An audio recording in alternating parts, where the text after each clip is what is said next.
What's up, my friends in film fandom, wherever you may be and however you may be watching? Thank you so much for giving us just a little bit of your time. Boy, one that Jeremy has just been waiting for. I mean, you see the shirt that he's wearing. Me and him, obviously, we dressed each other this morning when we woke up.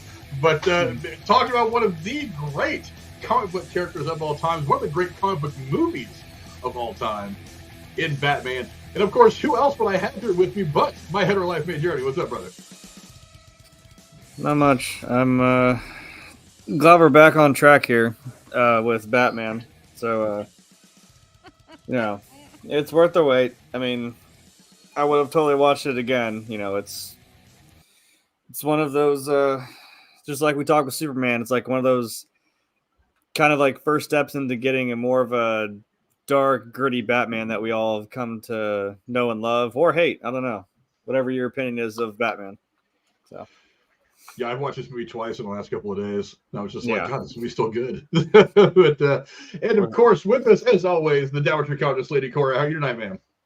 I'm great. It rained for the last 24 hours in Vegas, like it's Oregon. Fucking beautiful weather. Love it. I miss the rain. It's terrible here right now. It's 20 degrees warmer here right now, but it doesn't mean that it's good weather. But and of course, our good friend, the Shit from the Lone Star State, who made the mistake of telling me his real name just now, but I can't dox him because I'm not that kind of asshole. Hey! But I can't have fun with him privately, which I'm absolutely going to do. Just because his name is Herman doesn't mean we tease him. Oh shit! I'm sorry. Well, I'm actually. That's the bad part, Herman. I'm actually kind of upset because the whole Thurman is raw thing. Frank stole my real name to make that meme, but it is what it is. I can't believe he would do that. So We're so sorry, it is what Frank. it is. So. We won't call you Thurman. We won't call you Thurman Herman. Like they did in elementary school to you. I'm sorry. Hey, if Casey doesn't like the whole meme that's gotten him, Casey has gotten more attention from the Thurman is Raw on like 4 different YouTube channels. Somebody should get the rub from it, so it's all good. But what's up, y'all? That's all right. We're still drawing better than him anyway. What's up, everybody? This is DJ. Always good to see you, as always. Mikkel, what's going on, my man? Rachel here. What's going on? And of course, Cora. Some of you howdy, people. In case any of the assholes decide to come in, but we're lucky. Where's Rachel? We attract a higher swear to me of viewers here on YouTube. But obviously, as you can tell by my and Jeremy's attire, we're here to talk about Batman, the 1989 superhero film based on the DC character of the same name, created by Bob Kane and Bill Finger. This film was directed by Tim Burton and is the first installment of Warner Brothers' initial Batman film series. It stars Jack Nicholson, Michael Keaton, Kim Basinger, Robert Wuhl, Pat Hingle, Billy Dee Williams, Michael Gough, and Jack Palance. The film takes place early in the title character's war on crime and depicts his conflict with his archenemy, the Joker. Batman was not greenlit until after the success of Burton's other film, Beetlejuice, in 1988. The tone and themes of the film were partially influenced by Alan Moore and Brian Boland's The Killing Joke and Frank Miller's The Dark Knight Returns. The film primarily adapts and then diverges from the Red Hood origin story of the Joker, having Batman inadvertently cause gangster Jack Napier to fall into Axis chemical acid, triggering his transformation into the psychotic Joker. Additionally, Batman creator Bob Kane worked as a consultant for the film. Numerous leading men were considered for the role of Batman before Keaton was cast. Keaton's casting was controversial since by 1988 he had become typecast as a comedic actor, and many observers doubted that he could portray a serious role. Batman was both critically and financially successful, earning over $400 million at the box office against a budget of $48 million. Critics and audiences particularly praised Nicholson and Keaton's performances, Burton's direction and production design, and score by Danny Elfman. It was the 5th highest grossing film in history at the time of its release. The film received several Saturn Award nominations, a Golden Globe nomination, and for Nicholson's performance, and won the Academy Award for Best Art Direction. It also led to the development of equally successful Batman the Animated Series, which ran in the early and mid-90s, which in turn began a DC animated universe of spin-off media and has influenced Hollywood's modern marketing and development techniques of the superhero film genre. The film was followed by 3 sequels: Batman Returns, which came out in 1992, which both Burton and Keaton returned for; Batman Forever in 1995, which featured Val Kilmer in the lead role; and Batman and Robin in 1997, which featured George Clooney under the cowl. Batman was criticized by some for being too dark, but nonetheless received generally positive response from critics. On review aggregator website Rotten Tomatoes, the film holds an approval rating of 76% based on 138 reviews, with an average score of 7 out of 10. The website's critical consensus reads, quote, an eerie, haunting spectacle, Batman succeeds as dark entertainment, even if Jack Nicholson's Joker too often overshadows the title character. I'll start with you, Jeremy. Obviously, one of the movies you've been chomping at the bit to get at. Not the first Batman movie that we're going to talk about on this channel, of course, but I mean, I'll go to you first. Give me some quick thoughts on this movie before we dive into the spoilery goodness. Yeah, that's, I'm sure at the time, kind of a, not culture shock, but kind of a weird turn, thinking that, you know, you're going to go from the bright, campy goofiness of the 66 Batman with Adam West to something like this. You're like, you're going to dress Mr. Mom up in a Batman costume and put him through Gotham City? Like, really? Okay. Interesting choice, but again, it all worked out in the end. And for trying to make something that is inherently, we've said it 100 times, inherently kind of a dark, gritty, you know, character, if not story. Who better to do that than someone like Tim Burton, who that's kind of his whole vibe, you know. He kind of gave it that, you know, feel that it's supposed to have. It's not like the animated Dark Knight Returns, which is one of part of the best animated bits of Batman, aside from, as you mentioned, the animated series with the now late Kevin Conroy.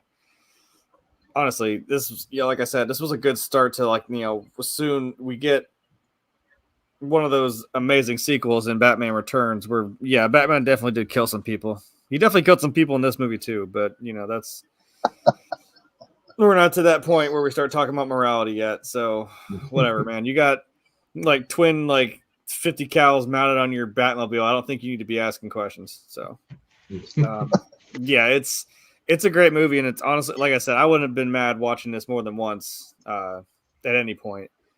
And it's kind of cool that's like, you know, I've said The Dark Knight with Christian Bale is one of my favorite, like, top 5 movies of all time, period.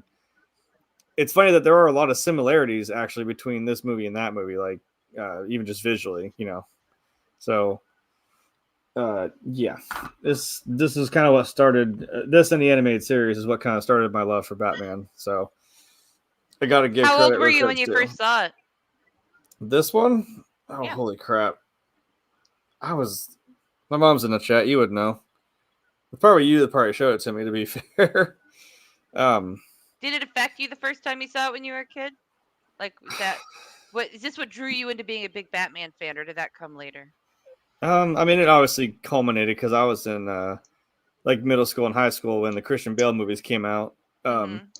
So that helped. I remember watching the anime series as like a kid. So I was like, it's not like I wasn't like scared of Batman, but I was always thought like, it was like, ooh, it's like dark and scary. It's Batman. You know, it was all dramatic, and I just thought it was really, really cool. This, yeah, I think she said this was the one. I'm like, I'm pretty sure I saw this. I was gonna say the year of our Lord 1992 was a damn good year for Batman because, again, we got Batman Returns, animated series, and you got me. So obviously, as I've told right before when we first started, Not laughing at you, just thinking you're just adorable. You're the trifecta. You're right, obviously. I'm just saying, you never see me and Batman or Bruce Wayne in the same room. I'm just saying. But like Frank always said, there was nothing good that ever came out of the 90s, grumbling in his old man fucking 80s, jerking off nostalgia. And I was like, look, I came from the 90s and you had me, so you're welcome. Hey, I said the 90s was a terrible year for entertainment. I didn't say nothing good came out of the 90s. I said it was a terrible year for entertainment. And here we are. We're gonna be singing praises for Batman Returns. I'm telling you, it's an amazing film. I made a whole list. I am ready to know. Whenever Frank wants to, I am ready. I have a whole list of amazing movies from the 90s, and I'm here to defend it. I'll put on a cow and I'll go fucking fist to fist with him. Lady Cora, how about you? What are some of your quick thoughts on this movie? It's great. I remember being a kid when I saw this. I saw it the year it came out, so I was 8, and I liked it. I remember that it scared me a little bit, but you know, what didn't back in the 80s, you know? I mean, as a kid, I mean, everything scared you, kid, but I really loved it. And even looking back, it's interesting, Jeremy coincided seeing this around the first time when the Christian Bale movies came out, because I agree the quality level in the Batman lore is the same with both, and everything in between is like not quite there. So yeah, Jack Nicholson is an amazing actor, and the costuming, the set designs, the writing, collectively, it was like checking all the boxes for a good movie, let alone being part of something that's like a dynasty of like literature and comic books, being Batman. So yeah, good stuff. Tex, how about you? What are some of your thoughts of the movie? Yeah, I was 2 when this came out, so obviously the whole Batmania. I mean, it's literally that term is made from this film. It was everywhere: T-shirts, lunchboxes, toys, everything had a Batman symbol on it. And me being as young as I was, I got sunk right in the middle of all of it. My 3rd birthday party was a Batman birthday party where literally every gift I got was Batman. I had the Power Wheels Batmobile that I could actually ride. I had all the action figures. I had everything. And now this wasn't my first exposure to Batman. That would have been the '66 show that came on reruns like in '89, to prime people up for Batman.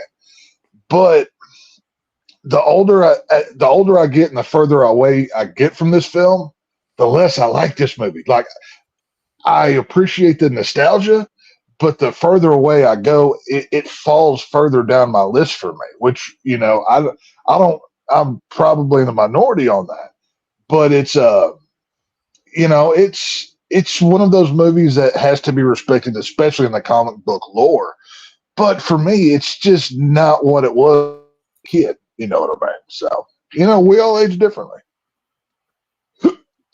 Yeah, I as I was watching it a couple times over the course of the last few days, it occurs to me, over the passage of time, it's like Superman. We just talked about that a few days ago. That from '78 until this movie came out, that was the best superhero movie ever made. One of the first superhero big production films ever made. But I mean, there have been hero stuff before that, mostly in like TV and stuff. And then this movie comes along, and it's in the argument. It's up there with the best superhero movie ever made, and really was the best superhero movie made until maybe the first Tobey Maguire Spider-Man. I think that movie was probably a little bit better, but I mean, they're all pretty close. So, I mean, before the MCU, before we get Ben Affleck's Batman and what they tried to do with the DCU, what they're going to try to do moving forward with the DCU, this was the best comic book movie ever made for a span of probably like 15 or 20 years. Is it because it was high budget, or they just put a lot of thought into it? I don't think it was necessarily because of the budget and the thought. I think it's because it was this perfect amalgamation of the right director, the right cast, the good writing. It's one of the things that makes a movie timeless is it's not necessarily just the story and the acting. It's getting all these things together. There's so many things that have to go into a movie becoming one of these things that transcends generations. Like, what makes a movie successful, like The Wizard of Oz? What makes a movie successful, like a Dr. Zhivago, which most cinephiles who weren't even born until 30 or 40 years after that movie came out look at that movie and pick that movie apart. They say that's one of the legacy films. Speaks to something. Got it. There's something. There's the filmmaking process sometimes works out in a way for some movies that the ingredients are all just right, and you can tinker with the ingredients of a cake and still have a really good cake. But it's like when you get the ingredients just right and that cake is fucking perfect, you almost don't want to eat another slice of it because you're like, it's unlikely to be this good again for a long time. So for a while, nothing's going to match this, and for a long time, nothing did, because it wasn't like this was the last superhero thing that happened until the MCU came along. They had a lot of stuff on TV. I know in the '90s they did some like Captain America. They tried to redo some more Hulk stuff in the '90s before Bill Bixby had passed away. They tried to do other things, and it's like none of it really worked. None of it really made the superhero genre pop off until we get to the MCU. But I mean, this and maybe Superman from 78 were the quintessential comic book films. These were what you held up and said, this is how you do it. And the reason why is because, again, it was the perfect storm of acting, talent, writing, directing. we're not going to talk too much about Tim Burton in this because I think we talked about him before. But for all the shit that I've given Tim Burton about not being kind of hit or miss as a director, not being like a real killer, not putting out home run after home run like some directors seem to do, it's like this movie was kind of perfectly made for him. He's got very dark sensibilities. It's a very gothic, very guttural world. This was kind of right in his wheelhouse. I don't think anybody could have done a movie this good except for Tim Burton, because again, it's his stylistic way of directing worked out just well with what the character is, a very dark and brooding thing, what Gotham City is, because Gotham City is a character in the Batman lore, the same as the Joker and Batman and his rogues gallery and whatever. Gotham City is in and of itself kind of a character, and he got Gotham City right, which was very important to make this work. It was just a perfect storm of everything happening the way it needed to happen to give us this great film. And again, I won't go too much into Tim Burton, but because I think we talked about it before. Let's move into the cast first. I mean, how do you beautifully cast? I mean, better than the MCU probably has done. Really, everything down from the main characters, Vicky Vale, Batman, and the Joker, down to Michael Gough and the Commissioner Gordon. The casting was just wonderful all around. How did they get such a good cast for this? Like I said, sometimes it's Tim Burton and the writers. Sometimes it's luck. Producers. It's blind luck sometimes. You just cast somebody you think's going to be good for the role. But I'll go to you first, Lady Cora. What did you think of the cast? And other than maybe one of the obvious people, who stood out for you as someone who really carried the role? Michael Gough as Alfred. I have always loved the role of Alfred in any iteration of Batman, but this one is my favorite. Oh yeah. I don't know. He fantastic. And even though he wasn't there for the whole movie, Jack Palance is Grissom. Yeah, and I've heard of Jerry Hall over the years, but I never really knew anything she was in. Fuck, I didn't even know she was the one that played the girlfriend in this until I prepped for the show tonight.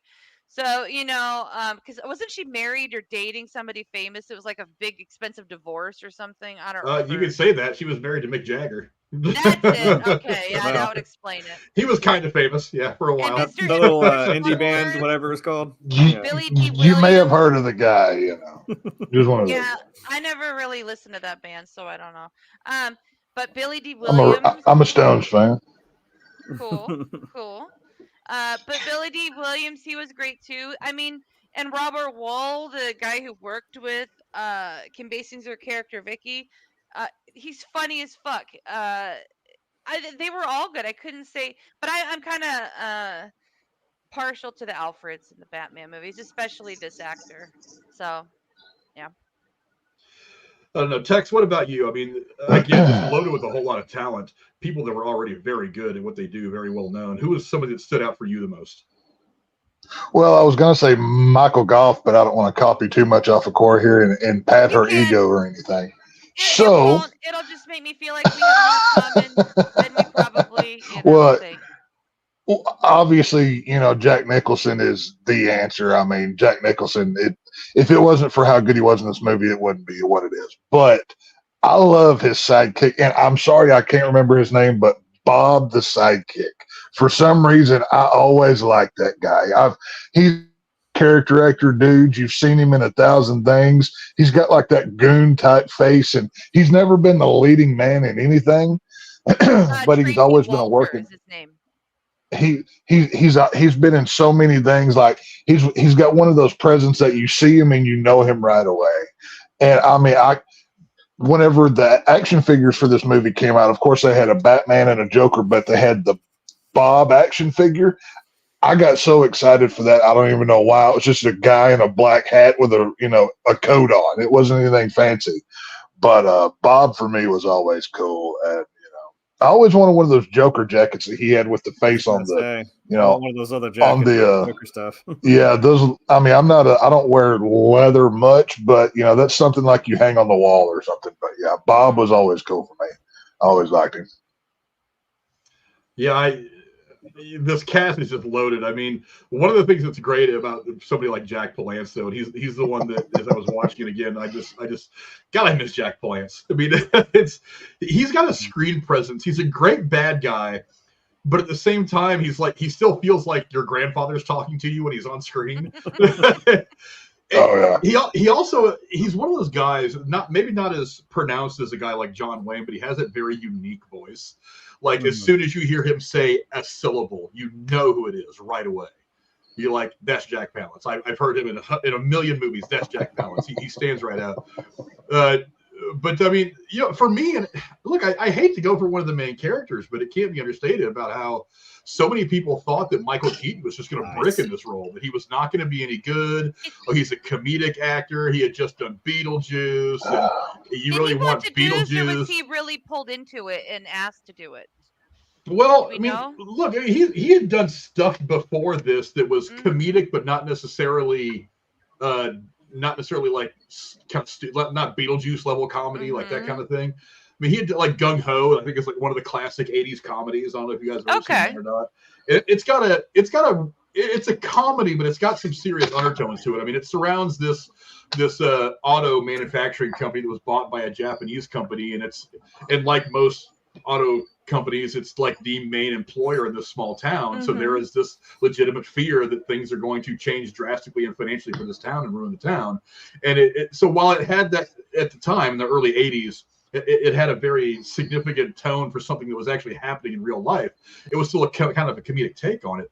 But I mean, yeah, like Mr. Mom, even while it was mostly a comedy, there was this kind of it messes with the dynamic of when the husband loses a job and the wife has to go to work, and it kind of switches thing around. The new wave that would eventually come between in marriages, like who makes the most money and whatever stuff like that. He's not a bad dramatic actor. He's got good chops. I mean, look, Birdman. I mean, I know we're talking about like way after this movie, but if you've seen Birdman was good. Dude, that is Michael Keaton. That and Spotlight. Spotlight is one of my favorite movies of the last 10 or 15 years. But I mean, he played in great acting chops.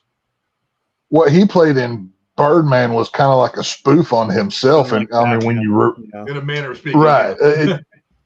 Well, I mean, that's what made that. I mean, yeah, you could have picked, realistically any actor who had done a superhero role, but it was just so cool to see, kind of one of the godfathers of the genre play that role. Like, and that's what made it kind of fun to see the irony, like there. I can't remember the certain line, but there's a couple in there that really you can be like, it feels like Keaton had fun, kind of making fun of himself with it. So I do enjoy that film. That's a good one. Yeah, so I mean, for me, it's look. Kim Basinger is always Kim Basinger in a movie. She at this time anyway, she was kind of like the hot blonde, whatever. The damsels in distress that have pretty much been every woman in a Batman why was she movie. wearing so much white? Were they trying to like make her look bridal? It was just driving me nuts. I think it was just like I think it's kind of. I think there's like contrast. I think it's a metaphor. Like she's supposed to be the light in this darkness that is the Bruce Wayne existence as either Batman or Bruce Wayne. So she represents the light side of the manner of speaking. I think, as Alfred said, there's a certain weight that lifts when she's here, sir. Maybe that's what he's going for. But also, I mean, look, Jack Palance, Michael Gough, who, by the way, has a history in horror movies, by the way, in case you didn't know that, Tex.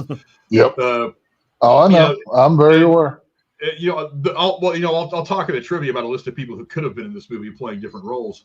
But, I think that other casting could have made this a really fun movie, but I don't think it would have made it a better movie. Like I said, I think this was the perfect collection of all aspects of filmmaking that came together and made a great film. And I think that's one of the reasons why a lot of people, hardcore like comic book movie fans, will say this is still in their top 5. So you didn't ask me about the cast. I was sitting here waiting. I was like, I have something to say. I'm getting there. Yeah. Okay. Well, you usually save yours for, and then we segue. I do try, but Cora talks over everybody and throws me off a lot. No, she just squirrels. She doesn't even. No. She does squirrel. That's a little different. I'm here, right? I know. She's there in the darkness. She's got like the Batman. That's what makes it so fun, is to talk about you in front of you so we can get your reaction. That's the best part. You know, it's But the- 20. I have a new policy in 2024. I'm gonna react like a Buddhist and just be quiet and let you do what you want to say, what you want, do what you want to say. Oh, you just wait. I'm going to test that policy. You just hold your horses. Well, Jeremy, what do you think about the cast, and who stood out the most to you? Well, because I was gonna say, I mean, because I think I was hoping nobody would take it. I think Corey mentioned it, but I mean, how do you not? You got to mention Billy Dee Williams as Harvey Dent. You know what I mean? But because I think my only gripe with this film, because Rachel had never seen it before, and I was like, oh shit, you've never seen like Batman, really? No shit. And then because this is after Star Wars, so this is it's a few years removed from that. She's like, oh holy crap, he's Harvey Dent. I'm like, yeah, that's Two-Face. I'm like, right. Don't get that idea in your head. It's not going to happen. I think that's one of the biggest things I didn't like about this was I'm like, could you have imagined if you had a Billy Dee Williams being Two-Face? That would have been awesome. I would have been here for that. But for the little bits that you get him, I mean, yeah, he plays a pretty great Harvey Dent. And yeah, without obviously, saying the obvious things like Jack Nicholson or Michael Keaton. But Jack Nicholson does kind of give a good, he's got, that's the thing about the Joker is you got to have something to push back against with Batman. So I think he does a pretty damn good job of it. Yeah, again, just a fantastic cast. Now, I'll start with you on this one, Jeremy. What do you think of the plot? It's been described as like a duel of the freaks. Batman's a freak, Joker's a freak. It's just kind of this. It's a clash of two people who are messed up in a lot of different ways. What did you think of the plot of the film? Did it need to follow any specific comic book storyline, or do you like what we got? I'm sorry, I'm answering. Well, as Batman fans, did this follow any specific comic book plots, or was it a hodgepodge? Well, first of all, I was pretty certain it was Ace Chemicals, not Axis Chemicals, but whatever, semantics. It is Ace Chemicals. I don't know why I was like gaslighting myself. Like, was it Axis? Yeah. I'm like, no, it was Ace Chemicals. Whatever name. I don't really, not gonna be that nitpicky about it. Well, maybe I am, but it follows that kind of and this is also not too long before, but this is before you start getting she was asking me about like Harley Quinn. I was like, no, that's not till the animated series. We're not quite there yet, but it's a similar of course he Jack Napier gets dropped into a vat of acid, and that would, and I think we got a little bit of a glimpse of that in the Pattinson Batman, where we saw that guy who's definitely totally the Joker at the end. I'm like, yeah, he is. Yeah, I don't know who else, your skin would discolor and like disfigure and all this crap. So I'm like, that was kind of probably a more realistic, really gritty, disgusting look at it. I'm like, for 1989, that's probably still a pretty accurate description of like this guy kind of lost a few more screws up there, and that's what happened. So and then it turned into it. This is the thing, is like we're talking about like comedic bits, but also like a serious tone. It's like you still have some of the camp, right? But it's still kind of backdropped against this like dark, tone. But you have something goofy like, oh yeah, you can't use makeup products because it's gonna basically kill you, And, I mean, but that seems like a very Joker thing to do. I don't know. It kind of makes sense. And honestly, I was gonna say this movie almost, like watching it again, I was like, this almost borders on being a horror movie sometimes, like that movie Smile or some like analog horror shit where their face is just like permanently stuck in that like frozen like Joker smile. I'm like, Jesus, that's kind of horrifying. You know what I mean? But it works, honestly, for a first outing. I think the only thing I didn't like was, I mean, I know you want to tie the two characters together, like you said, the Battle of the Freaks, whatever. He made him, you made me, whatever.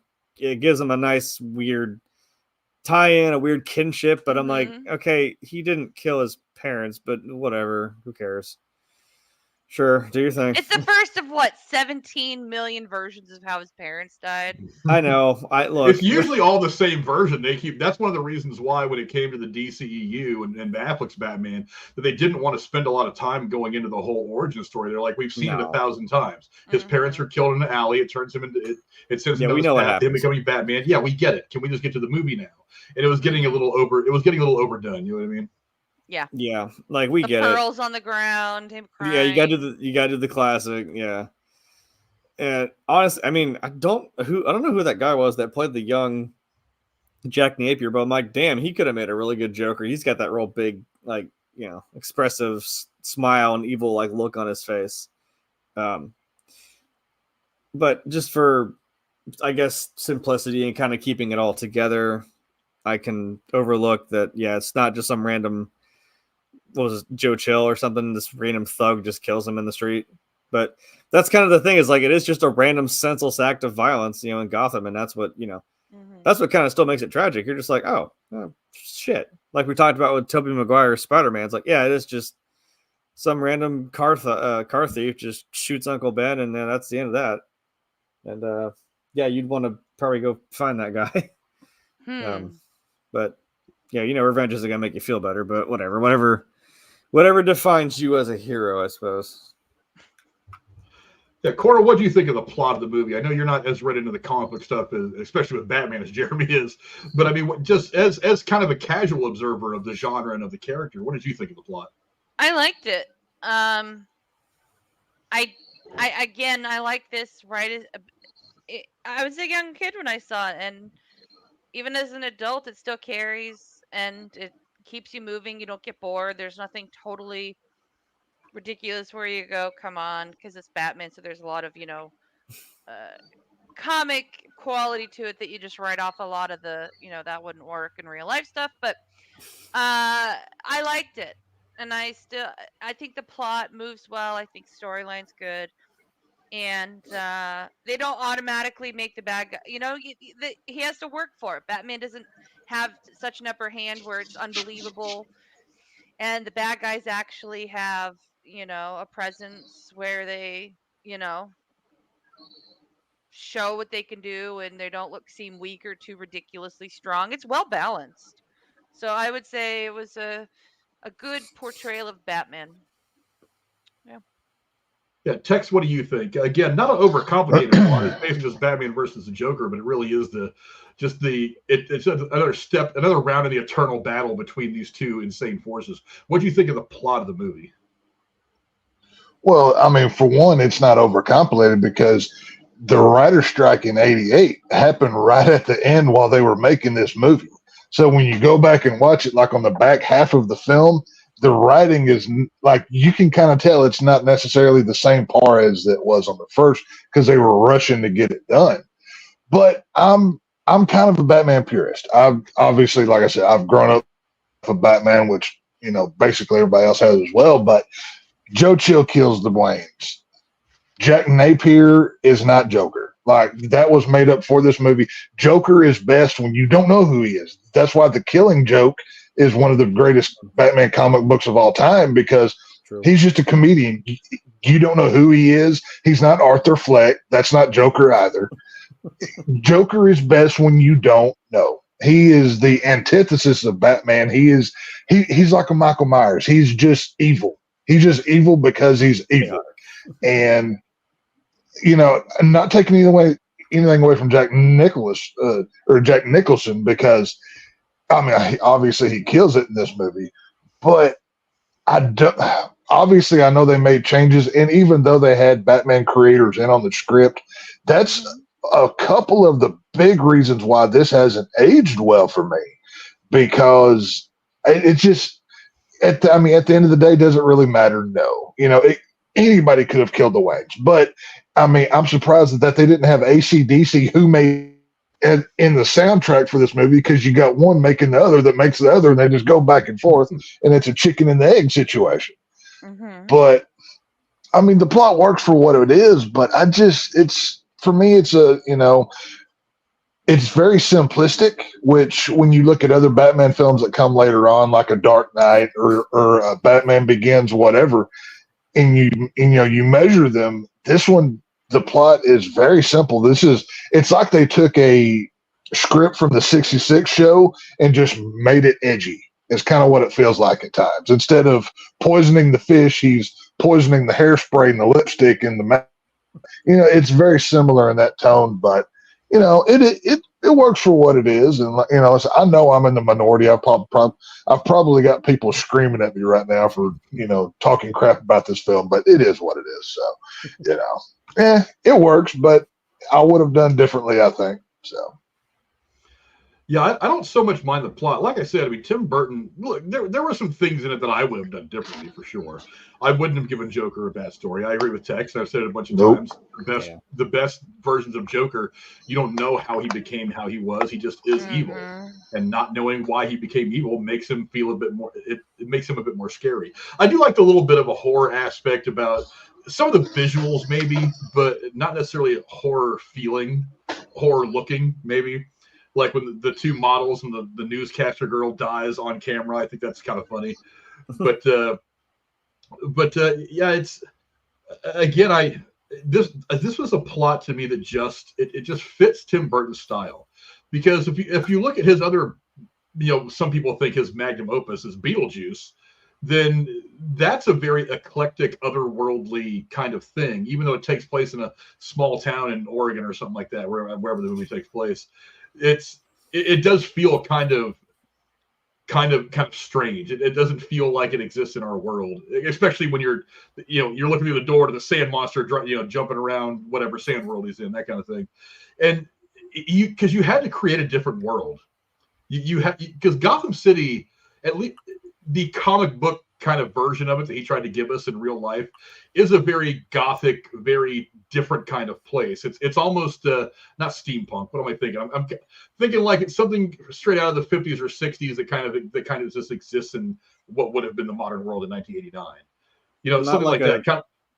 Not like a noir, but like a. Well, I guess noir would be a good way of saying it. It's something a bit more noir-like. Yeah, I guess was gonna that's say probably maybe the like best word. kind of like BioShock. It's got that weird, it's got the noir feel to it, if anyone knows what I'm talking about. But like it's still got that kind of weird 50s aspect, but not quite steampunky, but something like that. It's futuristic past. It feels like Casablanca meets the 80s to me. Yeah, that's not bad.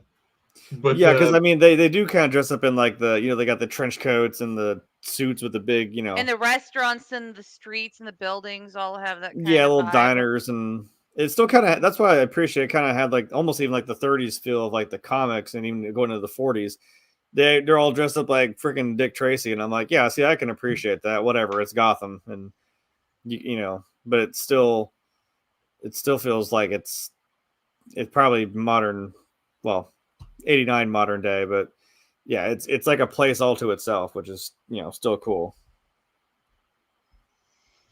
But yeah, I thought the plot worked pretty well. Again, this is before the MCU, where they were trying to build this overarching story that went multiple films in this big universe that culminated in this big giant battle with a guy like Thanos. Like this movie was meant to be very self-contained. It was never really. That's the thing about this, is it was never really meant to be. It wasn't built to be a good part of a shared universe. I liked that it kind of existed. Did you hear about that though? Last year, DC came out and said the Superman 78 and this Batman exist in the same universe on Earth 789. I was gonna say it probably does, but they can say that all they want, but there's no connective tissue in any of these movies that says that. The reason why they say that is DC launched comic book lines titled Superman 78 and Batman 89 and fleshed out the world. That's why they said they're connected, so they could have comic books. That's why they did that. Okay. Yeah, it's marketing. Kind of like how now, like Marvel changed its mind, and now all the Netflix Defender stuff is now going to be canon. Yeah. It's like, well, whatever. Well, and then whatever universe that the old Michael Keaton was in The Flash, and it doesn't have Superman, but it has Supergirl, and I'm like, okay, whatever, sure. Well, like Superman didn't exist, like he died or something, and that was, she exists in his place, kind of, but there was no other, like, not metahumans, but no other, superheroes that existed in that world, or either got killed. If you're going to connect 89 if you're going to connect 89 Batman to Superman 78, you might as well throw in a Linda Carter Wonder Woman just to have your Trinity. Yeah, I mean, that's what I'm why saying. not? Like, Right? Imagine if we had that though. Like that would have been kind of wild, to be honest. Right. That's what I'm saying. But let's move on now to one of the questions that everybody asks themselves. Now that we've had 12 or 13 different people play Batman in one variation or another, where does Michael Keaton rank in the list of actors that have played Batman over the years? I mean, don't forget, I've also got the poll out in the chat right now. Who is your favorite Batman? Is it Michael Keaton, Christian Bale, Ben Affleck, or Adam West? And if it's somebody else, then by all means, put it in the comments and let me know. Well, if I could have put it in the comments, damn it, I would have done that. Like you're missing the best one. I love how he didn't even give Clooney a chance, but that's okay. I can. Well, there's we can leave or Pattinson. Yeah, he doesn't count. We don't talk about it. Didn't even put Val Kilmer in there. Damn. I can only put 4. I mean, I would have put all of them in there, even back to the 1930s or 40s, those serials. But I can only put 4 in there. So, but no, we don't want to talk about those. Those are those ones from the 40s, man. Like I said, I've tried to watch them, and I'm like, one from the 40s that Casey was passing the link out for, God. and oh my gosh, it was hard to watch, but I watched it. The costumes look like they were made out of construction paper, just like the 40s Batman mask.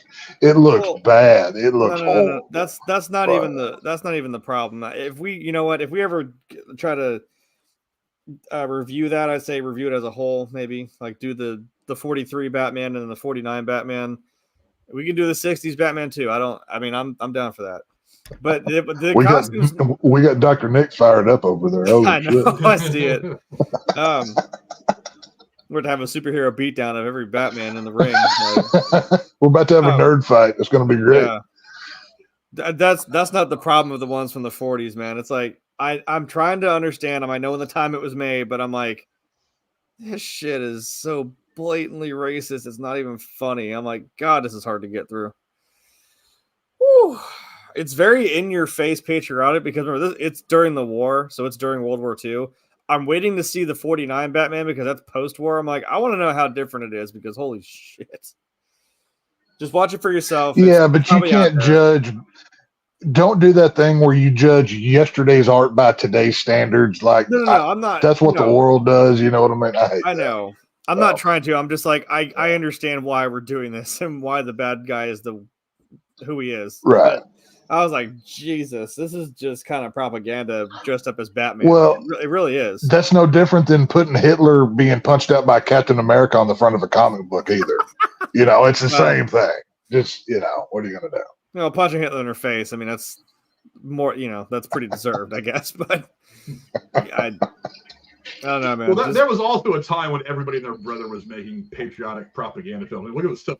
I mean, Disney pretty much stopped making anything that wasn't war propaganda films for the duration of World War II. Yeah. I mean, I mean, he was making a bunch of films, like training films for the military and stuff like that, and not. I guess I get it. His usual work. So it's something that, like, you're going to go see Batman. It's like, oh yeah, people probably like this. And if you throw that in there, I mean, here we are more than 50, 60 some years later. Yeah, we still do shit like that.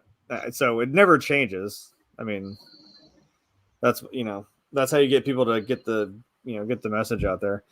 It's like, I'm not kidding. One of the actual lines is Batman fights for his country and you should too. I'm like, did you just like fourth wall break me without looking me in the eye? Like, what was that? I'm like, what the fuck did that have to do? In dialogue. But Jeremy, give me your top 3. Okay. Okay. I put it in the comments. I still got to put Kevin Conroy as the best because, like, even now, you hear that voice. You know what I mean? Like, you hear Kevin Conroy's voice. That's a very distinct. We just talked about that with Jack Palance. That's a very distinct Batman voice. If I see like a comic strip or I see something with Batman, I'm like, I just instinctively hear his voice. And again, growing up on the animated series, I mean, yeah, that's Batman to me. And it's always too soon. It's a shame we lost him. honestly. And I would say, God, this is hard. That's what she said. Well, God damn you. She probably said that too. I want to say number 2 again. I know because I've said like with the Dark Knight trilogy with Christian Bale. I definitely do like his portrayal of not only just Batman, but Bruce Wayne, and that's how I took that question. Like, who's your favorite Batman?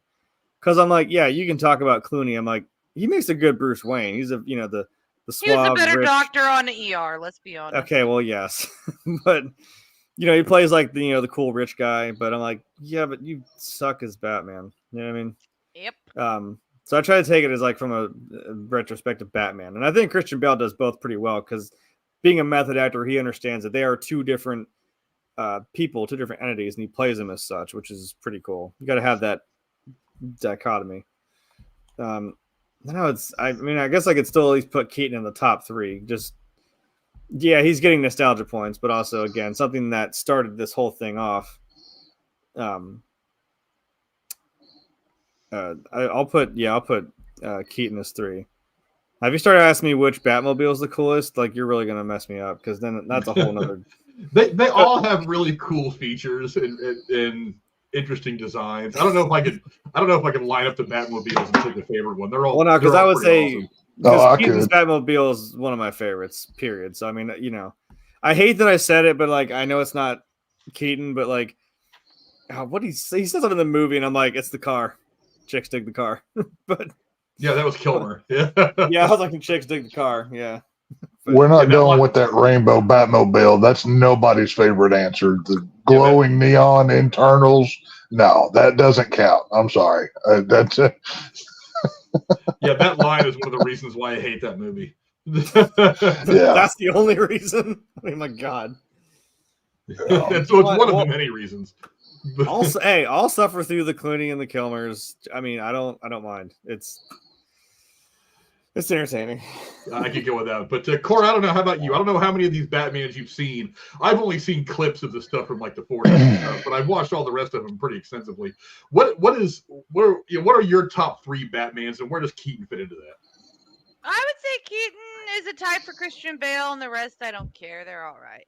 I will say Adam West was fantastic in the TV series, but you can't really, to me, compare that with these cinematic versions because they're very different. Like the pow bam booms, it's I don't know. They're just different, not better or worse. So look, just some days you just can't get rid of a bomb. Those fucking Dutch and those nuns, man. Get the fuck out of the way. I have to say, for the time period, making a Catwoman suit with the they did a very good job in costuming to make her look the way she did compared to what they can do now with fabrics and fashion design. Like, it was impressive, some of the costuming back in the day. Yeah, we'll talk about Michelle Pfeiffer in another stream dressed as Catwoman.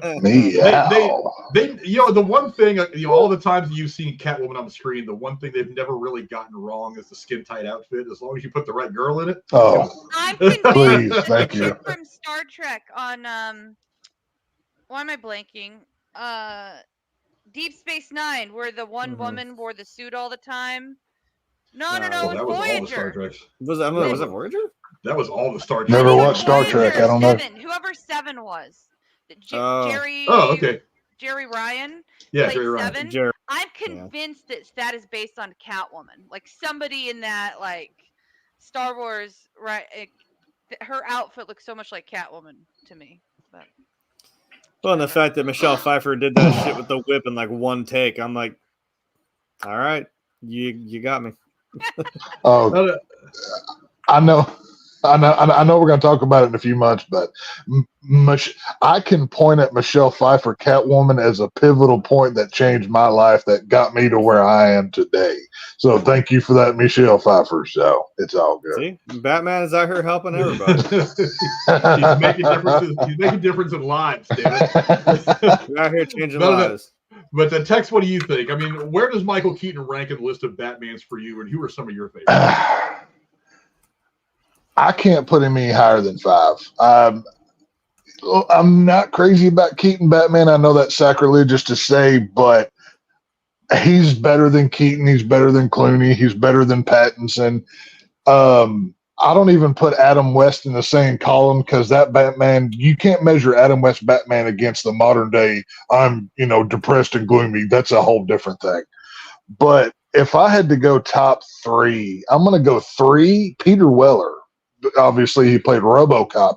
But if you have not seen the Dark Knight Returns animated 2-part films, you need to go watch that. When you hear an older Peter Weller voicing Bruce Wayne, oh my God, it life changing. I wish they would have done more with it. Number 2, of course, goes to Kevin Conroy. I mean, from the animated series to the entire Arkham verse to all the other movies that he did. Damn. Yes, we did get to see him as a live action Bruce Wayne in that weird CW thing that they did, but I don't even count that because that was just god awful. But as far as number 1, it's Batfleck. Affleck, to me, it was obviously I'm a Dark Knight Returns guy. To me, the best Batman stories ever are Dark Knight Returns and Under the Red Hood because I'm a Red Hood guy. But getting to see the Frank Miller Dark Knight Returns Batman live on screen with Affleck, that perfection to me. I highly doubt I ever see a better Batman than what I got with Affleck, especially, and I'm talking the Batman v Superman version, not what we got later on where he was teen friendly and everything else, specifically the BVS version of Affleck. That's my go-to every time. Yeah, I here's where I buck the trend a little bit. I generally don't put when I answer this question, I generally don't put the voice actors in there because I think that's a different medium. I know. Animation is a different medium. Now, I don't disagree with what Jeremy says about Kevin Conroy because it'll be 3 or 4 names that aren't like Bob Kane and stuff like that are associated with Batman. Conroy is one of the first names that come up because for so long and in so many different animated properties, he was the voice of Batman. Oh, yeah. And I think that putting him in the Crisis on Infinite Earths on the CW was in many ways a way of paying homage to him, saying, hey, this isn't just the guy who plays Bruce Wayne in this episode or 2 of the show. This is the guy, it was one of the people that you may not have seen his face, but you've heard his voice for, at that point, 25 years? Him putting his voice to the character of Batman. He is as much Batman as anybody who has ever donned the cowl in front of a camera and taken swings at the Joker or whoever. So, but I mean, for me, as far as playing the character on screen, I think the 4 I put up there are probably most people's answers, with the exception of West. I kind of threw Adam West in there, so a little bit of a goof. I was just curious to see how many people would vote for him. I'm kind of surprised he got 80% of the vote so far. But look, for me, it's hard for me to differentiate who is better because they're all playing very different versions. Keaton Batman was this kind of a comic book brought to life version that Tim Burton wanted to give us, where Christian Bale was somebody who was designed by Christopher Nolan to be somebody who could actually exist in our world. That's why they made Gotham to look like a normal city. They used Chicago as the backdrop for Gotham because he didn't want to have these fantastical guys like the Penguin. He wanted to have, as villains, he wanted to have people who really could exist in our world to make it feel more real. So his version of Batman is very different. My personal favorite is Keaton. He's the one that I grew up watching the most. Like I said, I was 13 or whatever when this movie came out. So that's kind of my childhood. Right behind that, honestly, is Ben Affleck. I am so pissed off that we're not going to get more of him. He is a Batman super fan. Yeah. He had great ideas for what he wanted to do. He had a great script. I have heard that his Batman script that he wrote for what he wanted to do was nuts. Oh, it was balls to the wall, insane. It was amazing. Yeah. That's one of the many stupid mistakes that everybody who's been running the DCU up to this point has made. Is not letting a real. You can thank Walter Hamada for scrapping that movie. It's not just Hamada. I mean, everybody in DC was screwing the pooch in the DC. And he married J-Lo. Like she's gonna let him have any fun. Hey, well, whatever. She let him drink his Oscars. I don't know if you saw them. Hey, you know what? he gets to be Batman and bang J-Lo. Affleck's living the life, man. Yeah, he's not doing bad. Come on now. But after that, it's turkey time. Gobble gobble. After that, to me, is Christian Bale. Bad movie. I like the fact that his Batman is more grounded in a Batman that could actually exist in our world. I think I like what he did with it. I think a lot of that movie was Christopher Nolan's directing style and not necessarily Christian Bale. Whether by design or by sheer coincidence, he was way overacted in that second movie by the late great Heath Ledger as the Joker. That is one of the prime. I mean, I put him up there with like Thanos as one of the great comic book villains of all time. His performance, at least, was just fantastic. But seriously, the Christian Bale, Christopher Nolan stuff, I think that's mostly Christopher Nolan's artistic vision and not so much Christian Bale's performance. Because while I like Christian Bale, I don't think he's an absolute fucking star the way a lot of people think he does. He picks good roles for him. Now, yeah, American Psycho. I don't know. He was good in it. That's what I was fixing to say. American Psycho. Yeah, but I've seen a lot of actors who were really, really good in a couple of movies, and the rest of their career is just kind of like not fledgling, but they never really achieved that level of gravitas, that level of attention towards their performance in the role.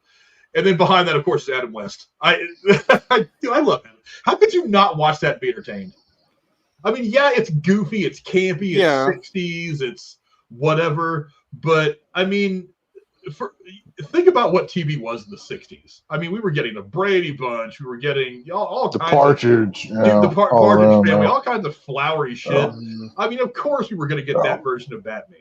I mean, they couldn't give us something too dark because that's not what entertainment was. Well, if you would have made a Batman movie in 1960, which they did essentially, well, they did between a couple seasons with that. That's actually a pretty good film. I actually like that movie. Oh yeah, it's you know what I find funny? It's like my youngest son, when he was, he loves the comic book stuff and everything, loves Batman.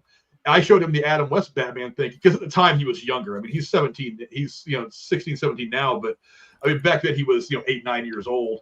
And I was just like, oh, you like Batman. This is a very kids-like kind of 60s thing. Very fun. So I said, Adam West Batman, check this out. And he hated it. He didn't like it. He likes the dark, brooding Batman shit. He liked the Christian Bale stuff and, the Michael. It's a different, Yeah, he didn't like the Adam West stuff. And I was like, really?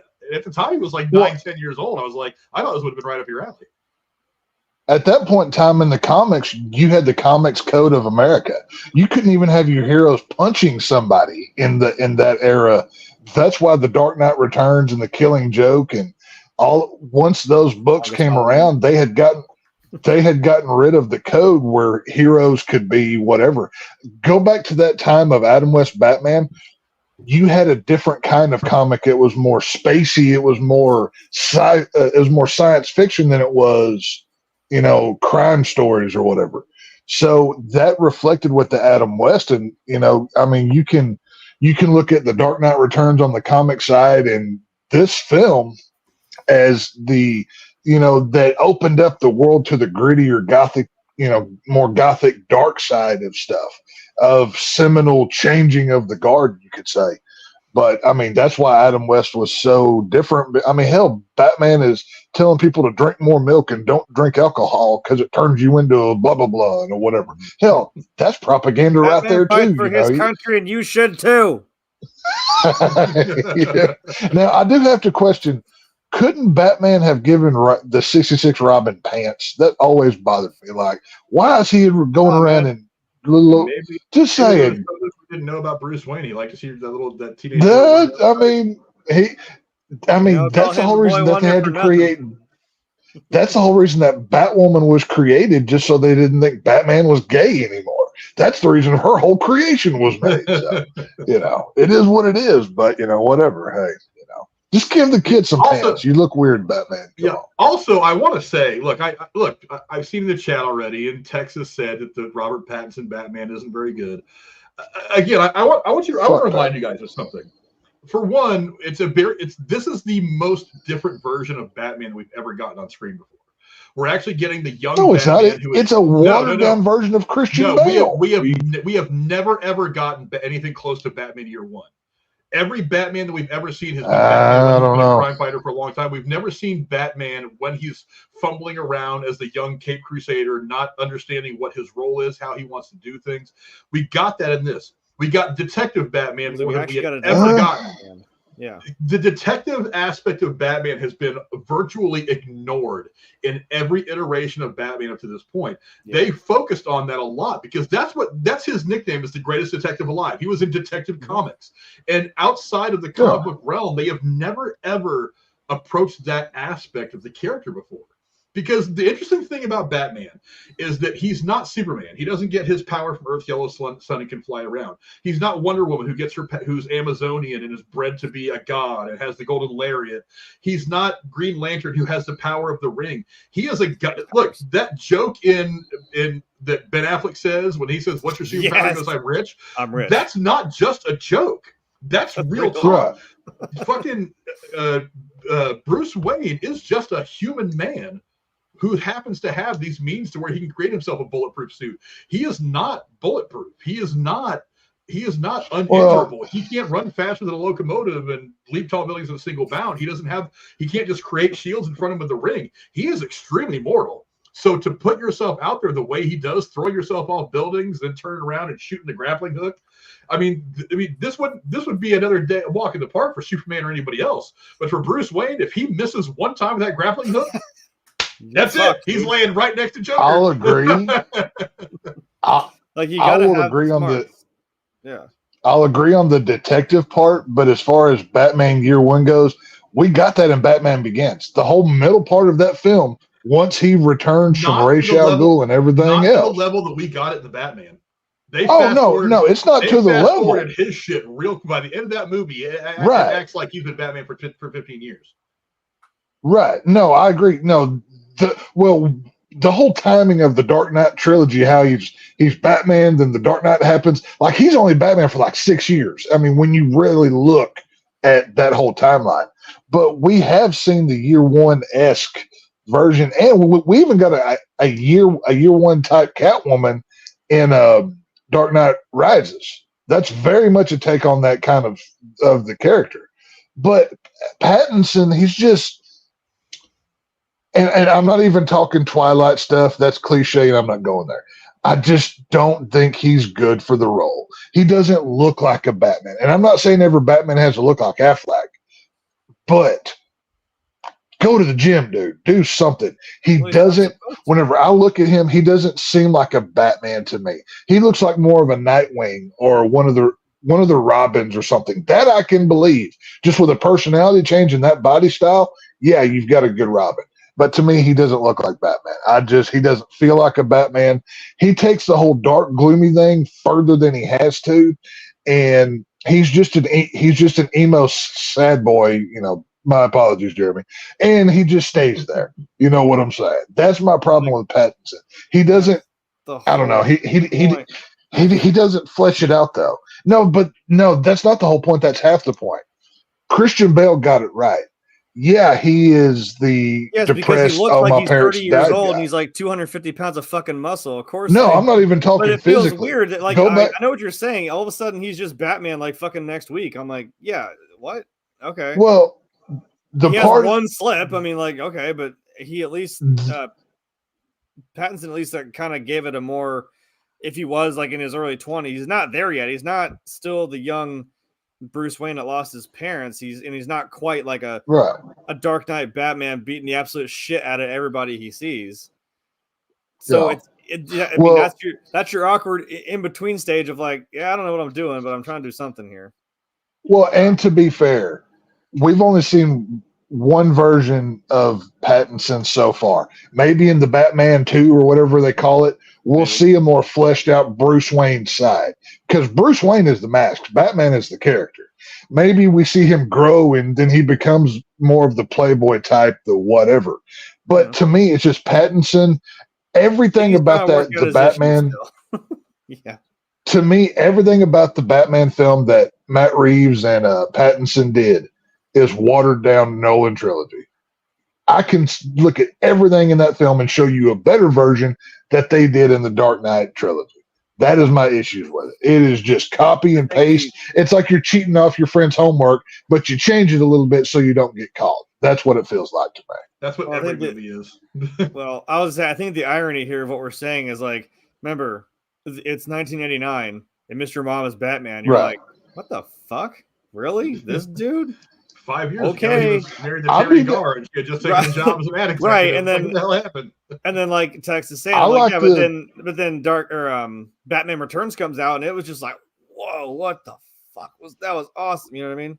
So I would love down in the comment section. Stuart McQuaid, he's got a comment. Jake Gyllenhaal might have been. I'd love to see a Jake Gyllenhaal Batman. If you've seen the film Nightcrawler that he did a few years ago, where he plays that paparazzi guy, he can get to some dark places. I would love to see a Jake Gyllenhaal. Maybe even in the upcoming DCU with James Gunn. I'd be all right with that casting. He's about the right age. He got into real good shape for that upcoming Roadhouse remake or whatever he's doing. I could see him as a Batman. I'm down for that. That makes it real fucking awkward since his sister was in the Dark Knight. She kind of got, went kablooey. So, hey, it's DC Multiverse. He might be hurting some harsh feelings against. Rachel went kablooey. We can do anything in the multiverse. That's all I'm saying. No. Your one line of dialogue. You leave explaining anything. You leave the Flash over there. We're not doing that again. No. God damn it. Oh goodness. But I do have other thoughts on Pattinson, but I'll save that because it kind of leads into the next question I had for you guys. What do you think the future holds for Batman? Now we're done with the DCEU. We are done with. Unfortunately, we're done with. The only Batman that exists right now that is currently in the process of possibly moving forward is Pattinson's Batman. I'll go to you first, Tex. What do you think the future holds for Batman? What kind of things would you like to see done? Well, there's no pun intended here, but Batman is forever. I mean, he's never going away. We've got, and yes, I thought of that line and wrote it down specifically so I could say it on this show. Thank you very much.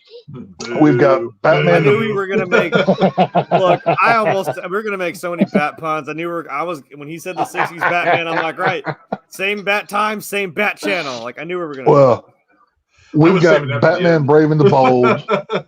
We've got Batman Brave and the Bold coming out in a few years. Batman 2 with Pattinson. Joker 2 is coming out. Penguin's getting the show. There's multiple animated Batman properties that are coming out all within the next few years. Batman is like McDonald's and Jesus. They're never going away. They're names that are for never going anywhere. So Batman will never stop. Once Warner Brothers gets sold to 3 more companies, guess what? The first thing they're going to make is a Batman movie. Anytime a toy company gets a DC license, who's the first guy that they make? Batman. Even when there's not a movie in production, there's still a Batman action figure in the toy aisle. So yeah, he's Batman's too big to fail. If this version doesn't work, wait 2 years and you'll have a new one. So he's not going anywhere. I don't know. Cora, what do you think? You've been quiet for a little while. I think maybe we just kind of blew you out of the water here as we were going on and on about Robert Pattinson. But, I mean, what do you think? It's your wheelhouse. I'm not going to interrupt greatness about something I don't know as much about. It's all good. Yeah, what do you think the future for Batman holds, and what kind of things would you like to see out of it? Well, if anything can be, derived from past performance in history, just when we think we're going to understand it, they're going to change it anyways. So, I think it's a mixed bag. They're going to do something, like Tex said, there's too much money in it to not do something with it. But it's like James Bond, so there's always a different iteration in the future. But it's hard to tell what is and isn't. And once they do announce it, they're going to change it twice. And, I mean, look what happened with Keaton doing that cameo in that one thing that didn't get released. I mean, they filmed it and then nobody ever got to see it. I mean, it's a clusterfuck of what are we doing, whatever. And let's just fucking hope Kathleen Kennedy doesn't get her fingers on Batman. Well, Cora, look at it this way. What was the opening line? Just be careful. Yeah. I know. What was the opening line of the Lego Batman movie when they show the Warner Brothers logo? Batman is voiceovering that section, which is Will Arnett in that one. And they show the Warner Brothers logo. He says, the house that Batman built. And they're not joking when they say that either, because Batman has been keeping Warner Brothers afloat since 1989. But it's just what it is.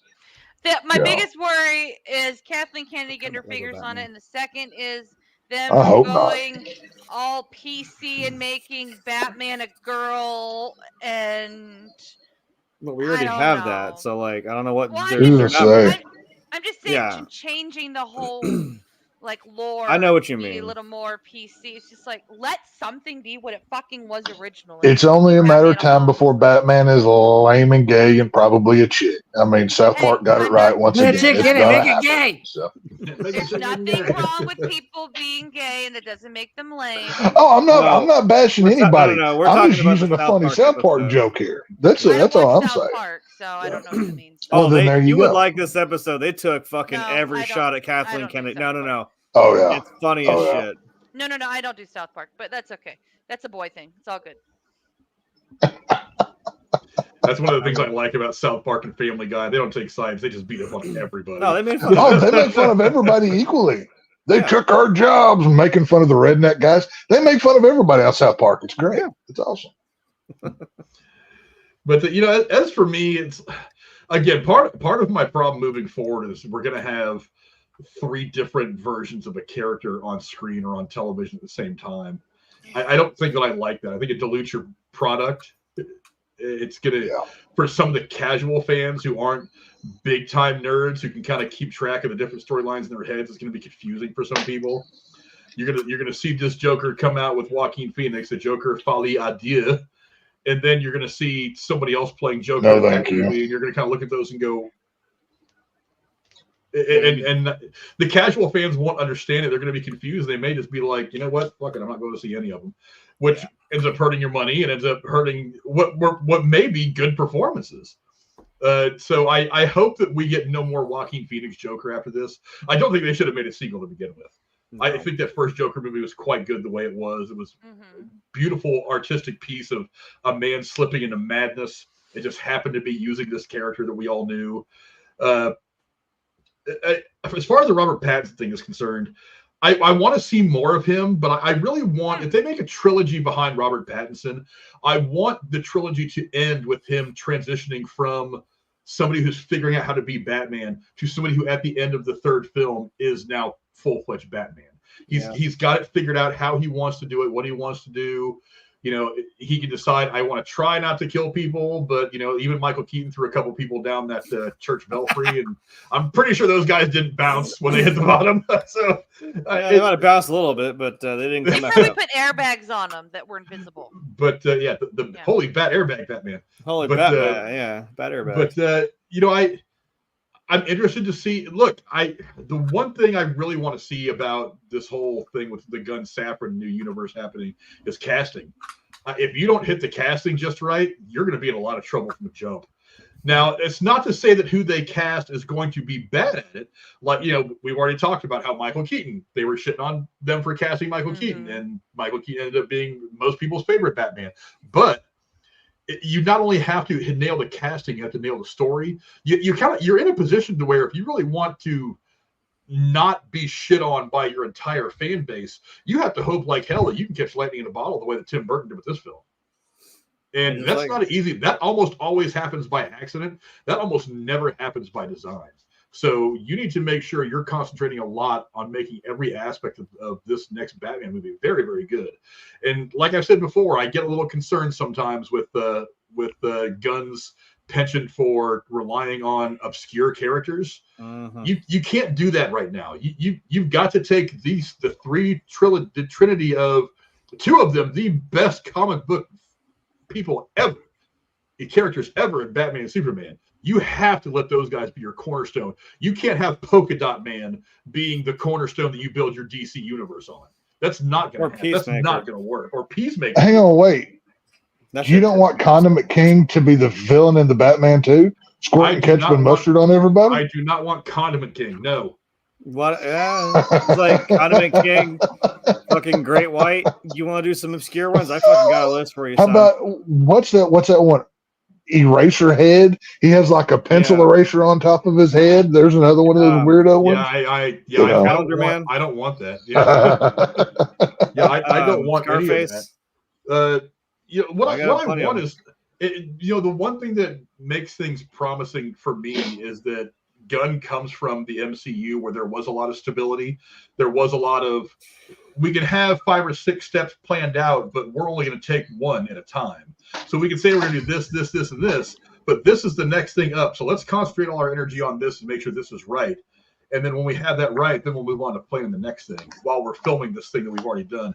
So take your time, do it right. Really use the cornerstone with these 2, well, really 3 fantastic comic book characters that you have. Because if you're bringing back Gal Gadot, that's fine. Gal Gadot, people have liked her in the role.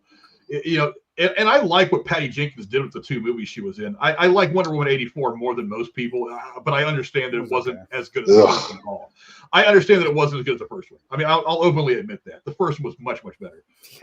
I mean, obviously, they're going to keep Jason Momoa around in some facet. I don't think he's going to be Aquaman. I think he's going to be Lobo or something like that. But they're obviously wanting to keep him around. They're obviously recasting Superman and Batman.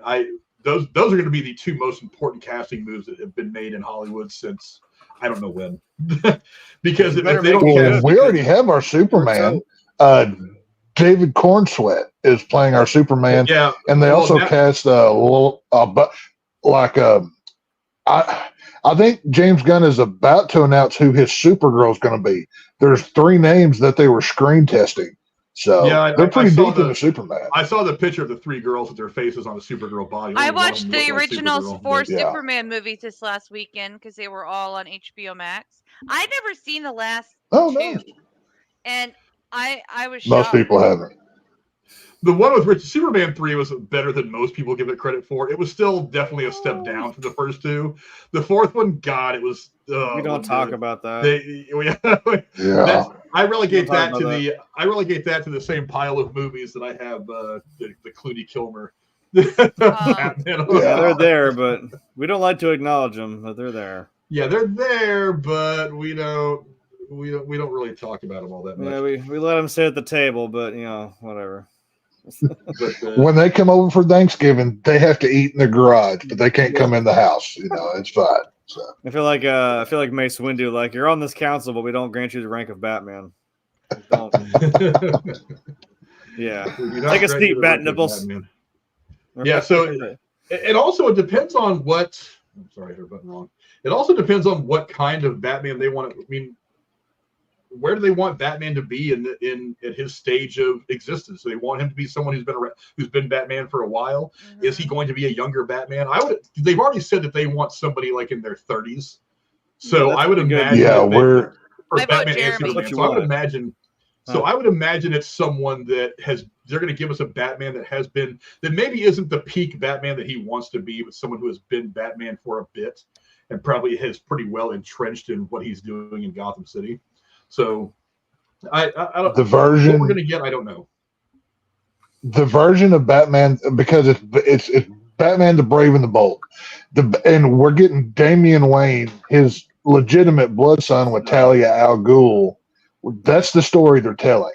So that version of Batman is anywhere from 10 to 15 years since he became Batman. So we'll already have had a Dick Grayson Robin, the Jason Todd story with him getting killed, which I hope they please give us a Red Hood, because I need that.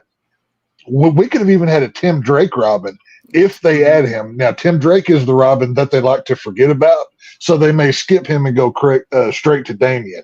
But we're going to have a full-fledged Bat family. James Gunn has already came out and said Batman is not going to be alone, so we could have 3 Robins, a Batgirl. Who knows what all we're going to have, and I can't wait for it. Right, well, yeah, we can have Nightwing, Red Hood, all of them, to me. So, hell yeah.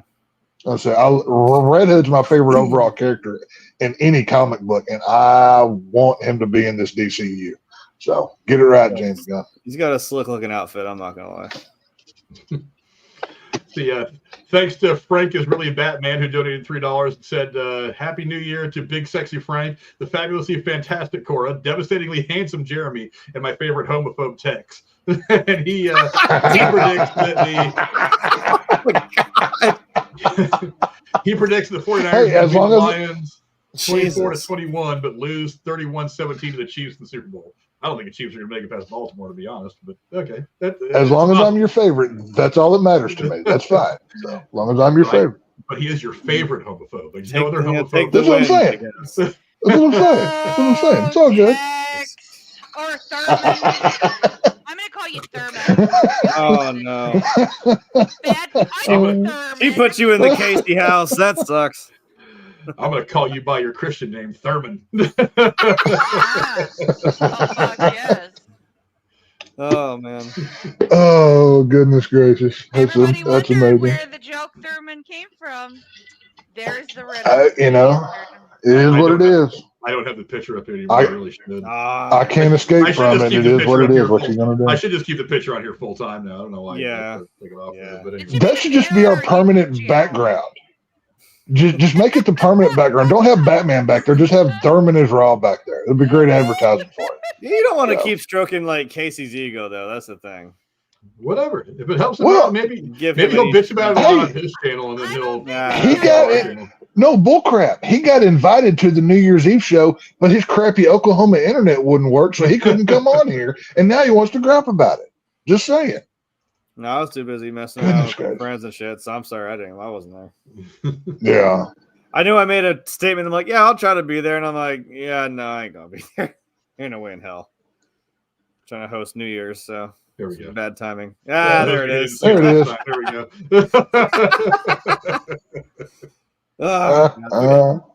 That's a great picture. There we go. Now let's move on into some trivia now. Boy, there's a whole lot of stuff, especially about the music. The songs written by Prince were criticized for being too out of place. While Burton has stated that he has no problem with the Prince songs, he was less enthusiastic with their use in the film. On the film, Burton remarked, "I liked parts of it, but the whole movie is mainly boring to me. It's okay, but it was more of a cultural phenomenon than it was a great movie." I was gonna say, I'm like, yeah, it's like, why? Huh? Why? But I'm like, no. If you got Prince, fucking use him. I don't care how you do it. Use him. Now, so, please tell me you got. Please tell me you got a screen grab from the music video where he's doing half whiteface, because that image is just so jarring to look at when he's half Joker in that music video. It's pretty crazy to see, but yeah. I'm going real quick. I don't know. Yeah, it's like half of him is like painted up as Joker for the Batman music video that he did. I was almost I know exactly what you're talking about. I remember the video. He's closer to being Two-Face than fucking Harvey Dent in this movie. Yeah. So technically Two-Face was in the movie in a couple different versions, but if you had Prince as Two-Face in this movie, that would have been fucking insane. That would have been wild. Oh, holy crap. Can we get Dave Chappelle as Prince as Two-Face nowadays? This is what we need to see. All right, yeah. No, that'd be this is what I'm saying. Like, go super meta with it and just have Dave Chappelle playing his version of Prince from the Chappelle Show as Two-Face. That would be cool. As long as it's not Rick James trying to be Two-Face. Jesus Christ. Rick James, bitch. He flips his coin to see if he should slap somebody or not. That'd be great. Right. Unity. That'd be so Yeah. I could get it. Let me see if I can bring this picture up real quick. Where did I put it? It's in here somewhere. I know it is. I just saved it. Where'd it go? There it is. Prince is the new. It says Prince is the new Joker in something. Yeah, look at that. There you go. Yeah. Now, can we play the game? Is it racist because he's doing whiteface? Can we play that game? Because I'm not sure if it is or not. Well, just knowing Prince, though, I'm like, I wonder if it's a whole, like, you don't want to cover the whole face. You want to know that it's Prince. Like, that may have just been like a thing he did. I don't know. Prince was fell asleep on weird dude. It looks like he fell asleep on the sidewalk while they were like redoing the lines in the road that day, and like he laid there too long is what that looks like. So I always thought it was cool. Let's see. Moving on, more trivia. The filming of this movie was actually highly secretive. The unit publicist was offered and refused £10,000, British pounds, for the first pictures of Jack Nicholson as the Joker. Not only that, the police were later called in when 2 reels of footage, about 20 minutes worth of footage, were stolen from the movie set. Oh, shit. Jeez. I wonder if they ever found them. Time to put on the detective goggles and fucking go find it. Go get Detective Batman. You know, Robert Pattinson's Batman. He's the detective. Hey, it's not like they don't have the world's greatest detective in this movie to go find their missing reels or anything, but, you know, I guess Mr. Mom's too busy, so, you know, it's all good. He can't turn his damn neck, man. How's he supposed to see shit? You gotta sit there and do like the whole turn like that. Iconic shot, but it is kind of goofy when he can't turn his neck. Yeah. I always wondered why they did that. That never made sense to me. Our background there is not even remotely accurate because you know damn well he can't turn his neck like that. He couldn't do that to say like if you can just stay real quiet and just like stay like from here to here, he'll never see you coming. You can just take him out right there and there. It'd be easy. But he's like a horse. He can only see like just straight in front of him. He can't. Right. He not only does he have tunnel vision because of the eye holes, he's got like horse blinders on as well because he can't turn his head. So it's all good. There was one thing at least like Christian Bale's thing addressed. Like maybe we should let him turn his head and maybe have the bat vision thing come over the cow. Like Well, that's where the Affleck cowl got it right. Because if you look at Affleck's cowl, it still has the look of like of Keaton's with the necklines, but it's like a softer material so he can turn his head. Like they did like a mix of Bale and Keaton for the Affleck cowl or whatever. But it is what it is. See, Keaton actually used his comedic experience for scenes such as Bruce and Vicky's Wayne Manor dinner. He called himself a logic freak and was concerned that Batman's secret identity would in reality be fairly easy to uncover. Keaton discussed ideas with Burton to better disguise the character, including the use of contact lenses. Ultimately, Keaton decided to perform Batman's voice at a lower register than when he was portraying Bruce Wayne, which became a hallmark of the film versions of the characters, with Christian Bale later using the same technique. Tell your friends about me. Who are you, man? I'm Batman. I'm practicing for recording the audiobook. Hell yeah. Well, it could be worse, and it could be what Christian Bale did and just go put gravel in his throat for about 3 days so he can sound like a Batman who's got throat cancer. But it is what it is. So what you gonna do? We talk a lot about money in the movie industry. Despite the film's box office, over $400 million against a budget of no more than $48 million, Warner Brothers claimed that it ended up losing $35.8 million in this film, and that it's not likely to ever show a profit, which has been attributed to a case of, quote, Hollywood accounting. Fixing to say. Now, would that have anything to do with Jack Nicholson's contract structure where he got paid after, depending on the box office? No, which is one of the reasons why they have this term out there named Hollywood accounting. Yeah, I don't understand how, a little sidebar here, my own little squirrel moment, but it's about movies, specifically this movie, so I won't count it as one. Nice. I've never understood how they say that a budget is this much money, but when they spend money on advertising, that money is not counted against the budget of the film. I don't understand that. Yeah. Also, sometimes actors' salary is not actually calculated into the film. It's very odd. Now, here's where obviously there is some Hollywood accounting going on here. They sold something like, I want to say, a total of $700 million in merchandising for this thing. Woo. So if you spent $48 million, you made $400 million at the box office. The rule of thumb is you got to double your budget to break even. You've more than done that, and that's always been kind of a rule in Hollywood. You got to double your budget to break even to account for the the marketing and all that. Which for some reason is not. Yeah. So you made way more than double that, and you made supposedly anywhere from $500 to $700 million on merchandise, clothing, toys, things like that. Oh yeah. How could you possibly say that this movie ended up losing you $35 million? Which in the grand scheme doesn't seem like much to begin with. Doesn't. Well, I mean, it's a lot of money, but at the same, but at the same, especially back in 1989. I mean, nowadays that $35.8 million loss would be like $300 million. Yeah. But I mean, I don't understand how you could creatively work your ledger to say that we sold $700 million in merchandising, $400 million at the box office, God knows how much more on some product placement and shit that was probably in the movie somewhere, and on a $48 million budget, we lost money. I don't understand how that works.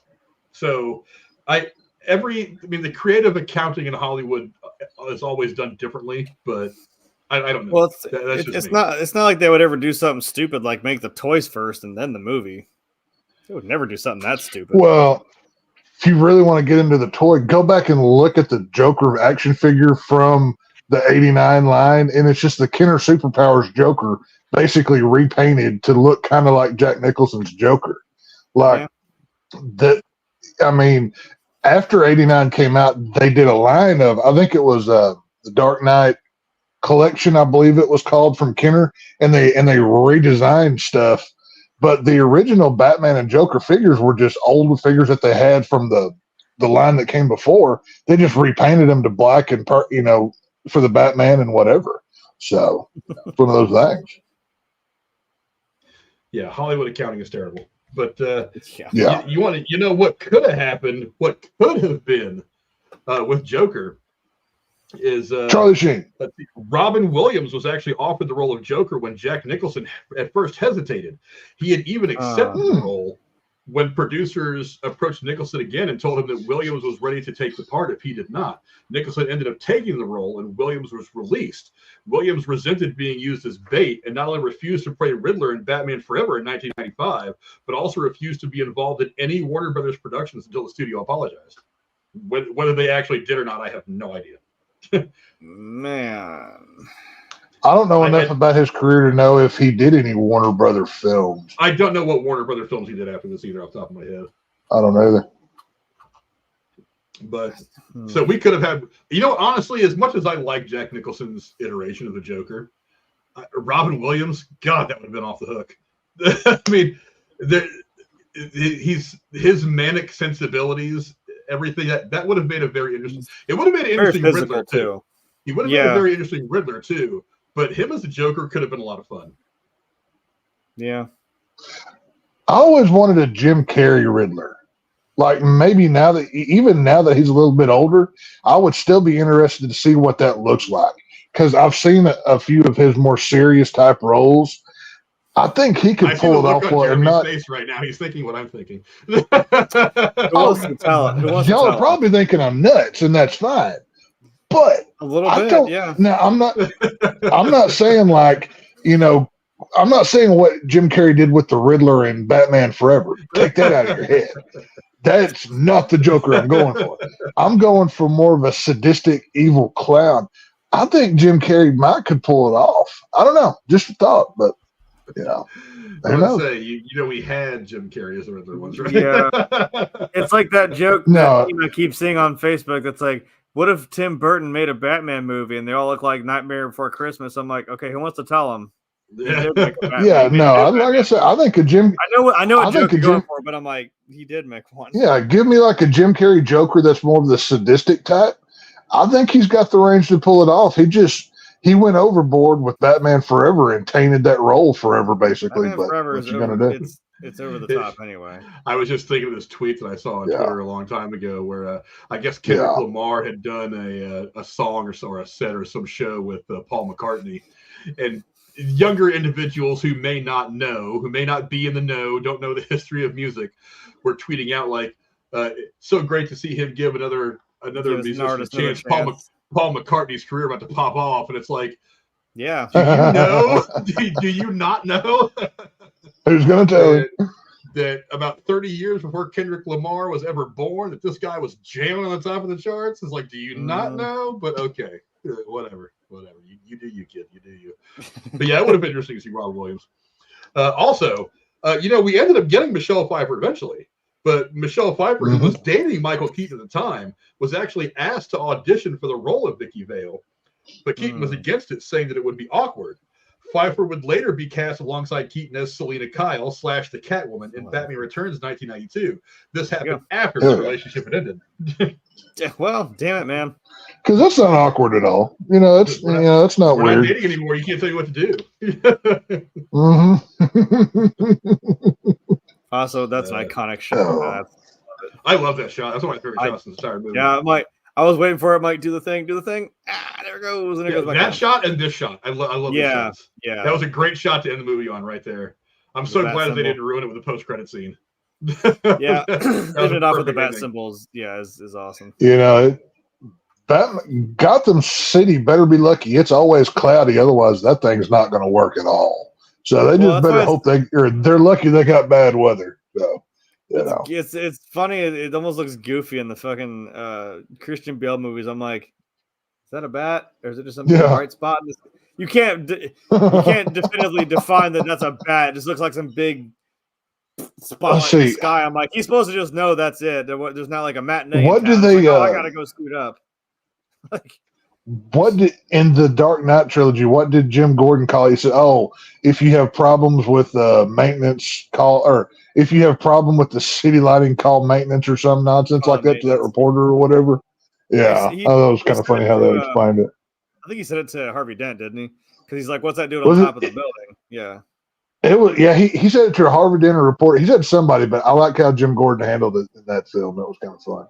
Well, yeah, because when he's like, this is some pretty fancy stuff for a basic city cop. You got help? He's like, our official statement is to arrest Batman on site. It's like, we got like Elvis and Bigfoot on the wall. The investigation is ongoing. Right. All right, I'll watch The Dark Knight again. God damn it. I had to twist your arm to make that happen. No. In more potential casting news, the people that could have played Batman, Don Johnson, Dale Midkiff, and William Peterson were all considered for Harvey Dent. This is Harvey Dent, sorry, not Batman. Billy Dee Williams took the role with the expectation that he would be brought back to play Two-Face. And I should have brought up my Billy Dee Williams. There it is. Billy D. Yeah, baby. Billy Dee Williams took the role with the expectation that he would be brought back to play Two-Face and reportedly had a contract clause added reserving the role specifically for him. During casting for Batman Forever in 1995, Warner Brothers decided they preferred Tommy Lee Jones and bought out Billy Dee Williams' contract. Williams would eventually return to voice the character of Two-Face in the Lego Batman movie in 2017. Right. I mean, it all kind of came back around, but man, I'm just saying, you guys really dropped the fucking ball. That would have been awesome. You know what? The problem with Tommy Lee Jones is I'm like, he does get really overshadowed by Jim Carrey because he's fucking Jim Carrey being the Riddler. And I'm like, he just comes off as trying to be the Riddler. He's just trying to be goofy and he's just kind of there. I'm like, well, he's not trying to be Riddler. He's trying to be Joker as Two-Face. Yeah, that's what I mean. Like, he's just trying to be, it's like he doesn't really, I don't know. I just didn't like the portrayal. It didn't really feel like right. I don't know. You could have had something really cool with Billy Dee Williams, but you fucking blew it. Aaron Eckhart in The Dark Knight nailed Two-Face perfectly. That was a lot it's going to be. I mean, now you don't get much of him, but what you get with Aaron Eckhart's Two-Face, somebody's going to have to work really hard to outdo that performance. But who knows? Because also realistically, if we're trying to keep it realistic, that motherfucker wouldn't have lasted the rest of the day like that. No. Yeah. I understand. I used to hate that. I'm like, why was he in the movie for like 5 minutes? I'm like, oh, well, no, because you would not have probably survived long that way. But yeah, he's not a realistic villain. I get it. But yeah, that's why he wouldn't. You think I want to live through this? Or no, wait a second. Do you think I want to survive this? Something like that? That's fair. Yeah. I guess it is. It's like that is that build up to that warpath that he just eventually just peaks and all of a sudden, like, he's just gone. Like, you know, then you got to fucking tackle him off the building. Just sacked him right off that building. Dead. I wish I had a good picture of Robert Wuhl's character, but apparently I didn't download one. But at around 13 minutes near the beginning of the film, as Alexander Knox enters the press room and is handed a cartoon sketch of Batman, which is a bat in a pinstripe suit. It was actually drawn and signed by Bob Kane, who was the co-creator of Batman in this comic book. I love that fact so much. It's like it's obvious when you see it. I'm like, God, that's so fucking cool. I love that. I hope somebody held on to that because that's what I'm saying. I want to know where that was. Yeah. Better hold on. That better be framed in the Warner Brothers Museum, in Los Angeles or whatever. Odds are that probably got crumpled up and thrown away when they tore the set down as just set dressing. But if you could have that drawing, that'd be worth a ton of money. I would think they would have known better that it's drawn and signed by Bob Kane. They would have just kept it. I would hope. I hope it. I've seen this movie 1,000 times. I guess I never paid attention to see Bob Kane's signature on the paper. It's right down. It's very obvious on there. Yeah. I remember when I first saw this movie, I noticed it. I was like, I'll have to go back and look. I for whatever reason, I never caught it. Huh? That's interesting. It looked right under it. It's clear as day. Yeah. I mean. Awesome. Yeah, if he scribbled a Batman for me on a back of a pizza box, I would frame that under glass and never let anyone ever near it ever again. Oh yeah, I would hold that as one of my most favorite possessions ever. I mean, to have a Batman anything written in the hand of one of the creators of the character, that would be one of my most prized possessions. I would love to have that. But let's see. Let's talk about Kim Basinger for just a minute. I got a picture of her somewhere here. I know I do. There she is. Kim Basinger was actually the original choice to play Vicky Vale, but her agents wouldn't let producer John Peters meet with her unless he made her an offer beforehand. And then she ended up being too busy to take the role. So Sean Young was cast instead. But Sean Young would eventually break her collarbone while practicing a horseback riding scene that was set on the grounds of Wayne Manor and had to drop out of the movie because of the injury. Basinger received an emergency call 1 week before filming started and ended up accepting the role. Well, shit. Wow. Dude, I'm not going to lie. I'm a big fan of Sean Young. I always have been. It's so tragic that the alcohol kind of took her out, her career. So many great movies in the 80s into the 90s. Hey. The one thing that I always found funny, they don't bring Kim Basinger back. I mean, Vicky, important role in the Batman world. She doesn't come back for returns, which I always thought was a downfall. But her and Joker's girl that gets all Phantom of the Opera faced up after using the. I like how they kind of. Cora touched on it earlier with her, being like the pure wearing white angel or however you referred to her, Cora. I like kind of how they showed the reflection of before and after when, once Joker's chick removes the mask and, they're kind of standing there together. That's another one of the shots from this film that really stands out, just how shockingly, I guess that's part of the horror aspect that y'all were talking about earlier, if you would say that. But, just the kind of comparisons of before and after I like too. Let's see. Bob is your number one guy. He says, "Where's my picture? I've got a picture. Where's it at?" Boom. Or maybe that was one of the pictures that it wouldn't let me down. There was a surprisingly large number of pictures that it wouldn't let me download because they were from unsecure sources, or there was on some website that was just being stupid. But I've got this one anyway. When the Joker tells Bob to go tail Alexander Knox, Jack Nicholson actually ad-libbed his Grissom impression, complete with Jack Palance's breathy voice. That's great. I'm a number one, a guy. You could have made him if you wanted an even older Joker, he could have made a cool Joker too. Yeah, but I mean, too old, and you start to wonder how I'm sure Jack Palance at this point was probably in his late 60s, around 70s, somewhere around there. Well, I was say, wasn't Jack Nicholson in his 40s or some shit when he did this movie? So he was older, yeah. You could be 50 and still be in decent. Well, I mean, look, Jack Palance. He's the one. Jack Palance is the one that was doing one-arm push-ups in the fucking Oscars one year, right? Well, right. So I'm saying he's no slouch. I know that. I'm not saying he couldn't. I mean, hell, I still wouldn't fight fucking Clint Eastwood. And that guy's 175 years old. I'm pretty sure he would still rough me up pretty good. But yeah, I mean, it's a little bit more believable that somebody at the age at that time of Jack Nicholson is going to be able to throw hands with somebody who's 10 years younger than him, as opposed to 30 years younger than him. You know what I mean? I guess. Well, but it's not like Warner Brothers is making a Joker movie right now where Joker's clearly 50 and Bruce Wayne's still a child or anything. It's not like they're doing that or anything. Yeah, that was fucking weird. It's all good. So yeah, let's see. Who could have been Batman? Mel Gibson was actually the first choice for the role of Bruce Wayne in Batman, but had to turn it down because he was already committed to shooting Lethal Weapon 2, which would come out in 1989. He was eventually considered to play Harvey Dent in Batman Forever, but was forced to turn it down due to his commitment to Braveheart.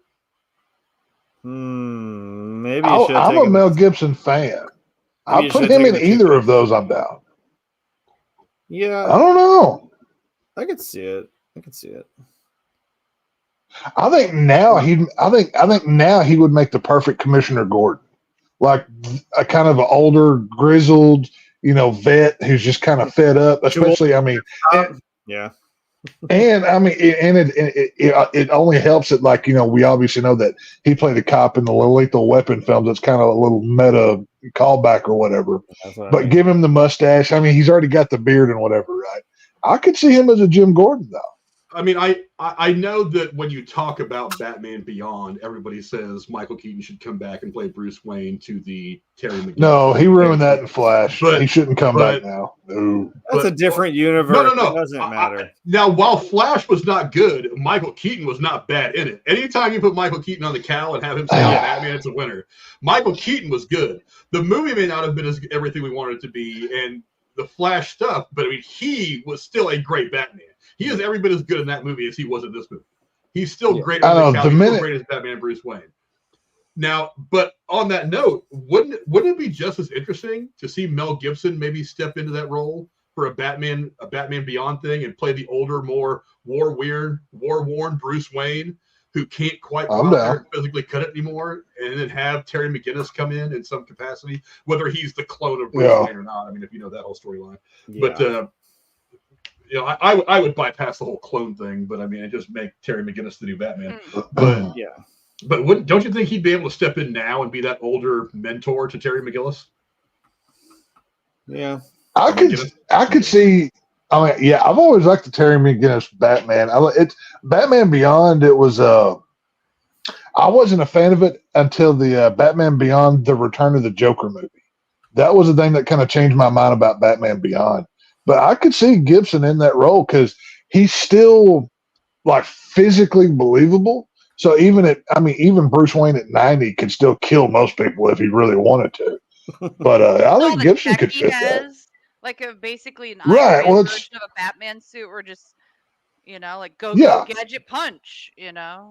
It's a Batman suit souped up with all the latest tech in 20 whatever year that's supposed to take place in. Yeah. Let's see. Well, did you know that only 4 actors have appeared in all 4 of the Tim Burton / Joel Schumacher films? I'm sorry, only 2 actors, rather. Those 2 actors were Pat Hingle, who played Commissioner Gordon, and Michael Gough, who played Alfred. I'd say Alfred for sure, yeah. I know that. I really do think the reason they brought Michael Gough back is because they probably looked at it and they were like, we are not going to get the same popular buzz. They're not going to like these movies the same. Let's at least make sure we don't fuck up Alfred. Because when you think about it, you don't realize it until you kind of do it, until you go deep in thought about the Batman films. The one role that has always been good, and someone said it in the chat earlier, the one role that they've always managed to nail is Alfred. And I think that's one of the things that's very, very important is you have to have, because Alfred is the one guy who knows everything. I mean, Vicky Vale knows way in this movie, but she's not around. It's like some people, like Superman knows, and the Justice League people probably know, but it's like this is the only guy who is really in on the secret. So you look at him, look at Michael Caine, you look at Andy Serkis in Robert Pattinson's Batman. By nailing that role, by perfectly casting that with someone who can be that not parental figure, but that kind of like North Star. Because if you're in the position that Bruce Wayne is in, being Batman, it's going to be very easy to lose your way. You can kind of slightly drift off course and not realize it until you're miles off course down the road. You need someone like Alfred to kind of keep him there. That's why I love those lines when he's like, I don't want to spend my time mourning old friends or their sons. That's what Alfred does for Batman, specifically for Bruce Wayne, is he kind of keeps him on the line. He says, don't stray too much from the center line because you're going to lose who you are. You're going to lose why you were doing this in the first place. And I think it's interesting. There have been times in the Batman ethos that he's drifted more and more into just being a vengeful killer, and he hasn't. And Alfred is the one who brings him back and says, wait a minute, this is not what your dad would have wanted. Your dad would be okay with you trying to bring justice to Gotham and to defend the city that you guys love so much, but he doesn't want you just going out there and killing this guy who you found stealing a loaf of bread to feed his family. You know what I mean? That's a bridge too far. And so he's the one that kind of keeps him in that good zone where Batman needs to operate. So you've got to nail that. And by bringing him back, by recasting Batman, saying they happen in different universes, say what you want. By having Michael Gough there, you have that North Star that you know is going to be great. So I think that's one of the reasons why anybody even likes the Kilmer and Clooney movies. If you'd have recast Alfred, those movies would have been 10 times worse, and I don't think anybody would have liked it. I don't even think we would have seen the Clooney one or whatever one came second in the Kilmer Clooney movies. I don't think you'd ever see the second one get made. Yeah. Well, I mean, as far as Alfred goes, you've had, I mean, there's obviously different versions of Alfred. This is more of the fatherly, like you said, North Star kind of person. Then you have, I mean, I know my personal favorite Alfred was from, I can't remember his name. He played Alfred in Batman v Superman. He was the voice of Scar in The Lion King. Jeremy Irons. Jeremy Irons.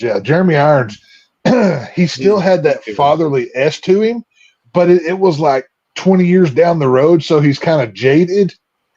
He's still helping Batman. He's still like testing out the tech and whatever. But it's like he's kind of more like a snarky Alfred.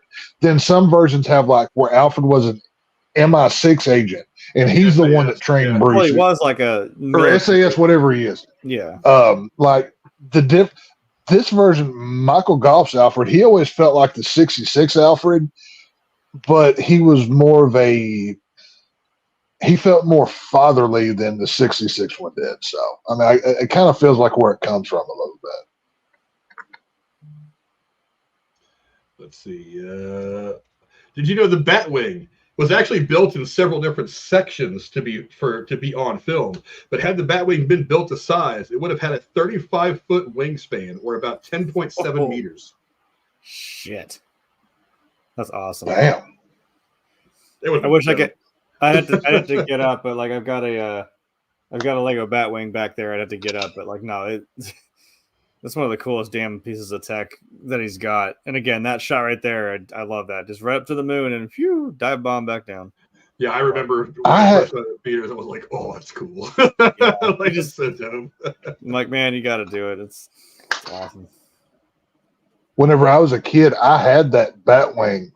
No, it wasn't anywhere near that size. It was like, do y'all remember the toy of the Millennial Falcon that they came out with? It was like a foot wide and whatever.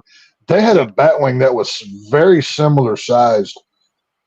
The box was freaking huge. Like it took forever to put that thing together. But yeah, it was a heavy toy. It was one of those that I tried to fly out in the yard and it didn't fly so well and broke. But you know, that's what toys are for. It's all about the imagination. Right.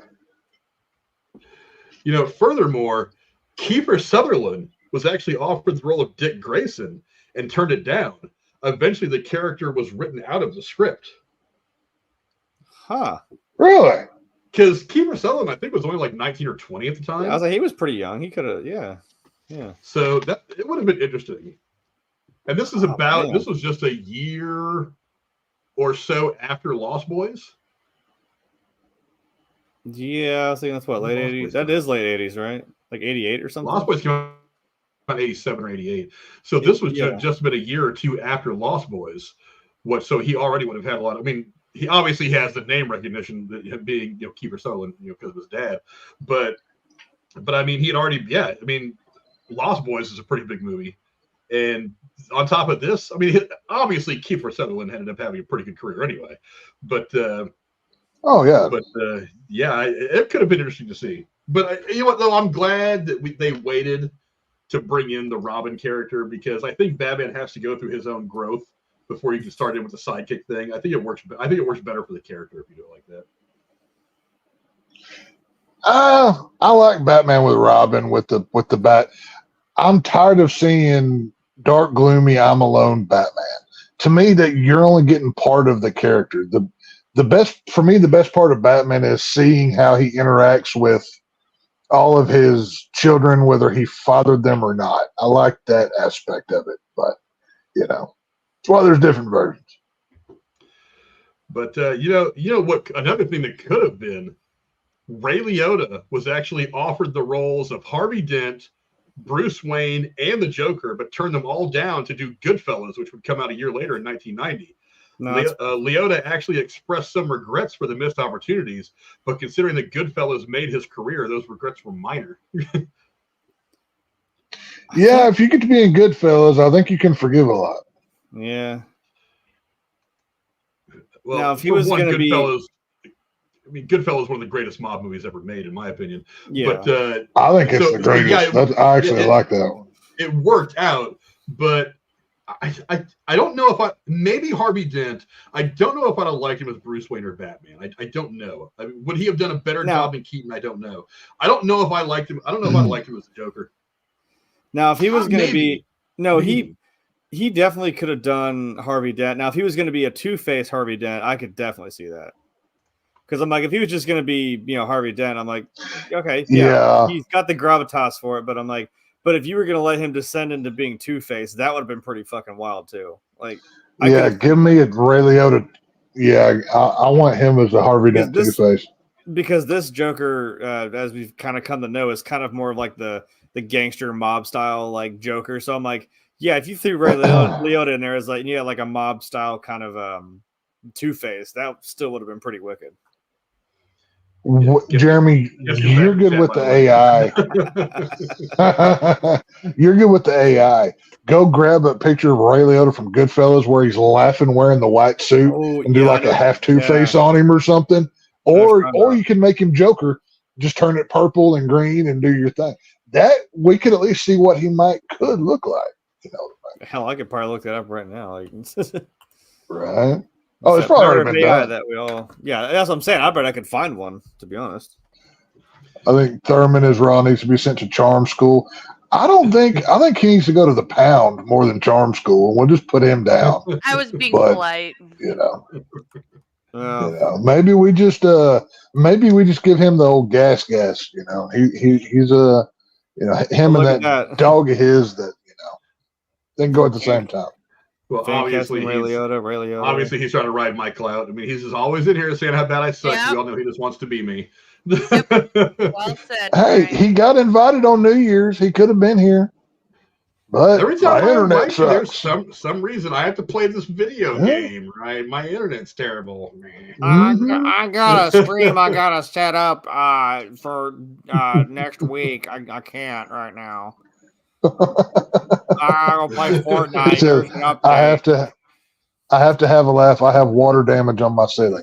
Well, tell your neighbor to turn the tub off. He better get and that won't have a gaming collection, all his video game collection. Remember what I said months ago, a year ago? You need insurance. I hope you got some. I can see Casey in there right now throwing tarps over those shelves, hoping to God that it doesn't flood out. He's just praying right there. He's not smart enough to get a tarp. He's just nailing umbrellas to the wall, hoping that. Putting a nail hole through fabric doesn't create a place where water can run through. Or making it easier for the water to run down. But whatever, it's a moot point. Help me, John Cena. Don't let him ruin my video games. Help me, John Cena. Help me, baby Jesus. Help me, Undertaker. Love it. Help me, Dwayne Johnson. The Rock, please.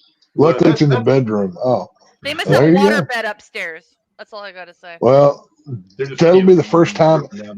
Well, if it leaks into his bedroom, it'll be the first time he ever got a woman wet. But that's beside the point. So. Oh, he so deserves that. What you gonna do? In the chat. Oh, and then even mic drop him right there. Oh.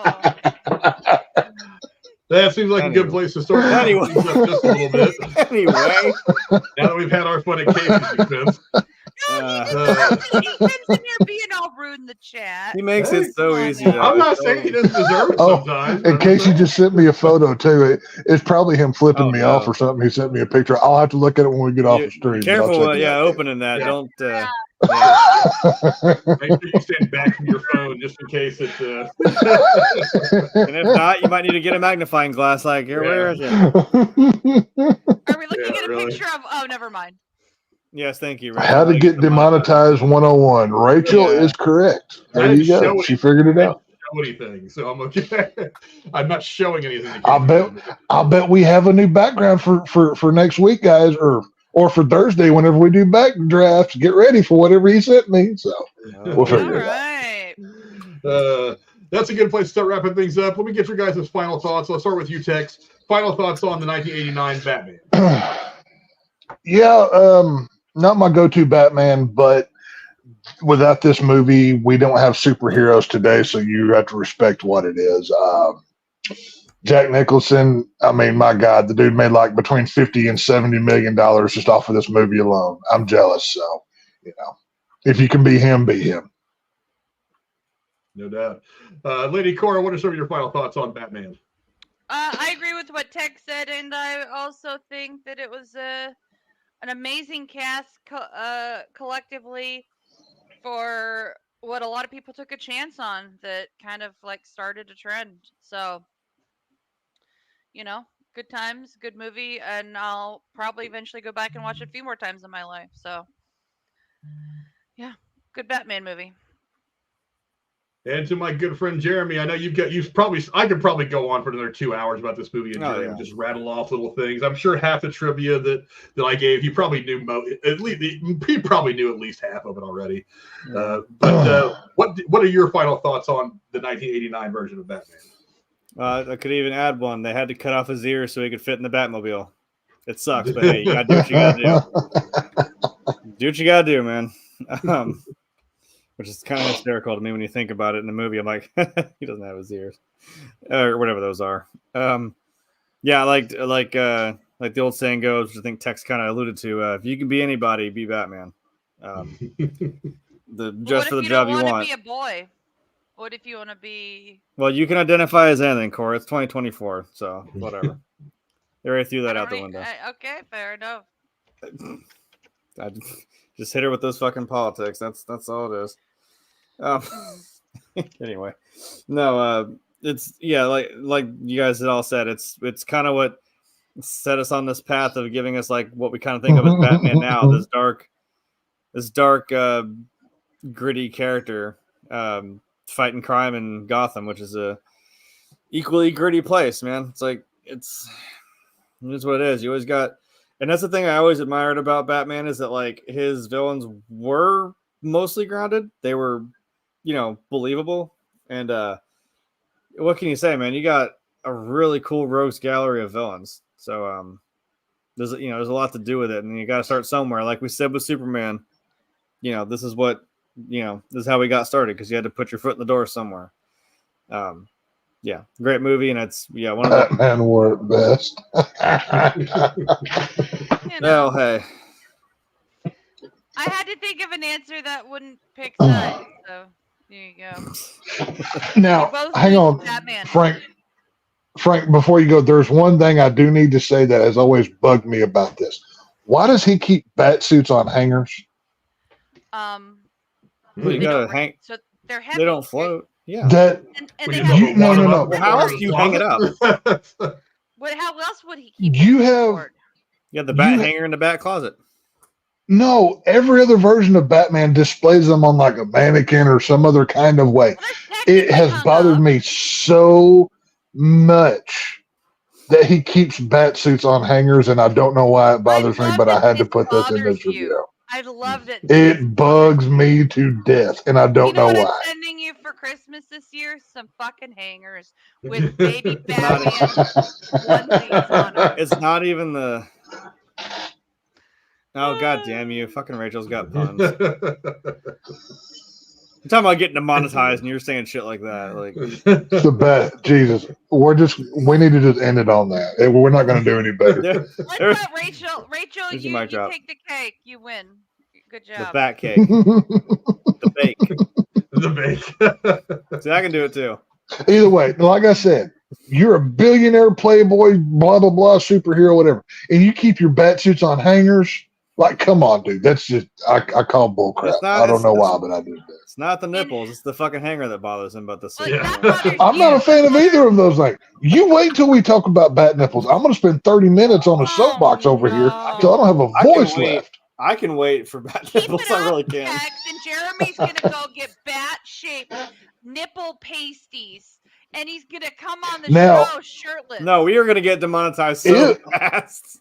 They could have redeemed themselves and given Alicia Silverstone the bat nipples. Then I'm cool with it. But no, give them to the dudes, but not the chick. That's bullcrap.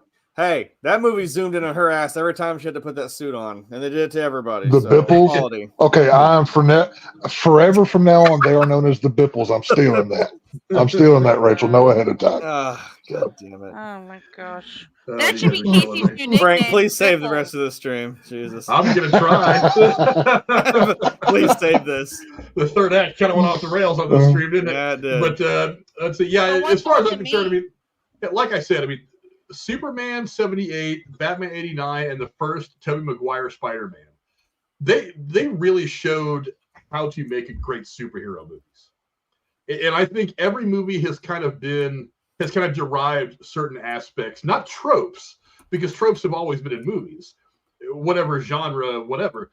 But I mean, just how you structure great storytelling, great visual effects, great emotion, great action. Those three movies managed to do all those things very, very well. And I like to think that when they were getting the MCU together, they were looking at these movies. They were like, these movies are the best comic book movies ever made.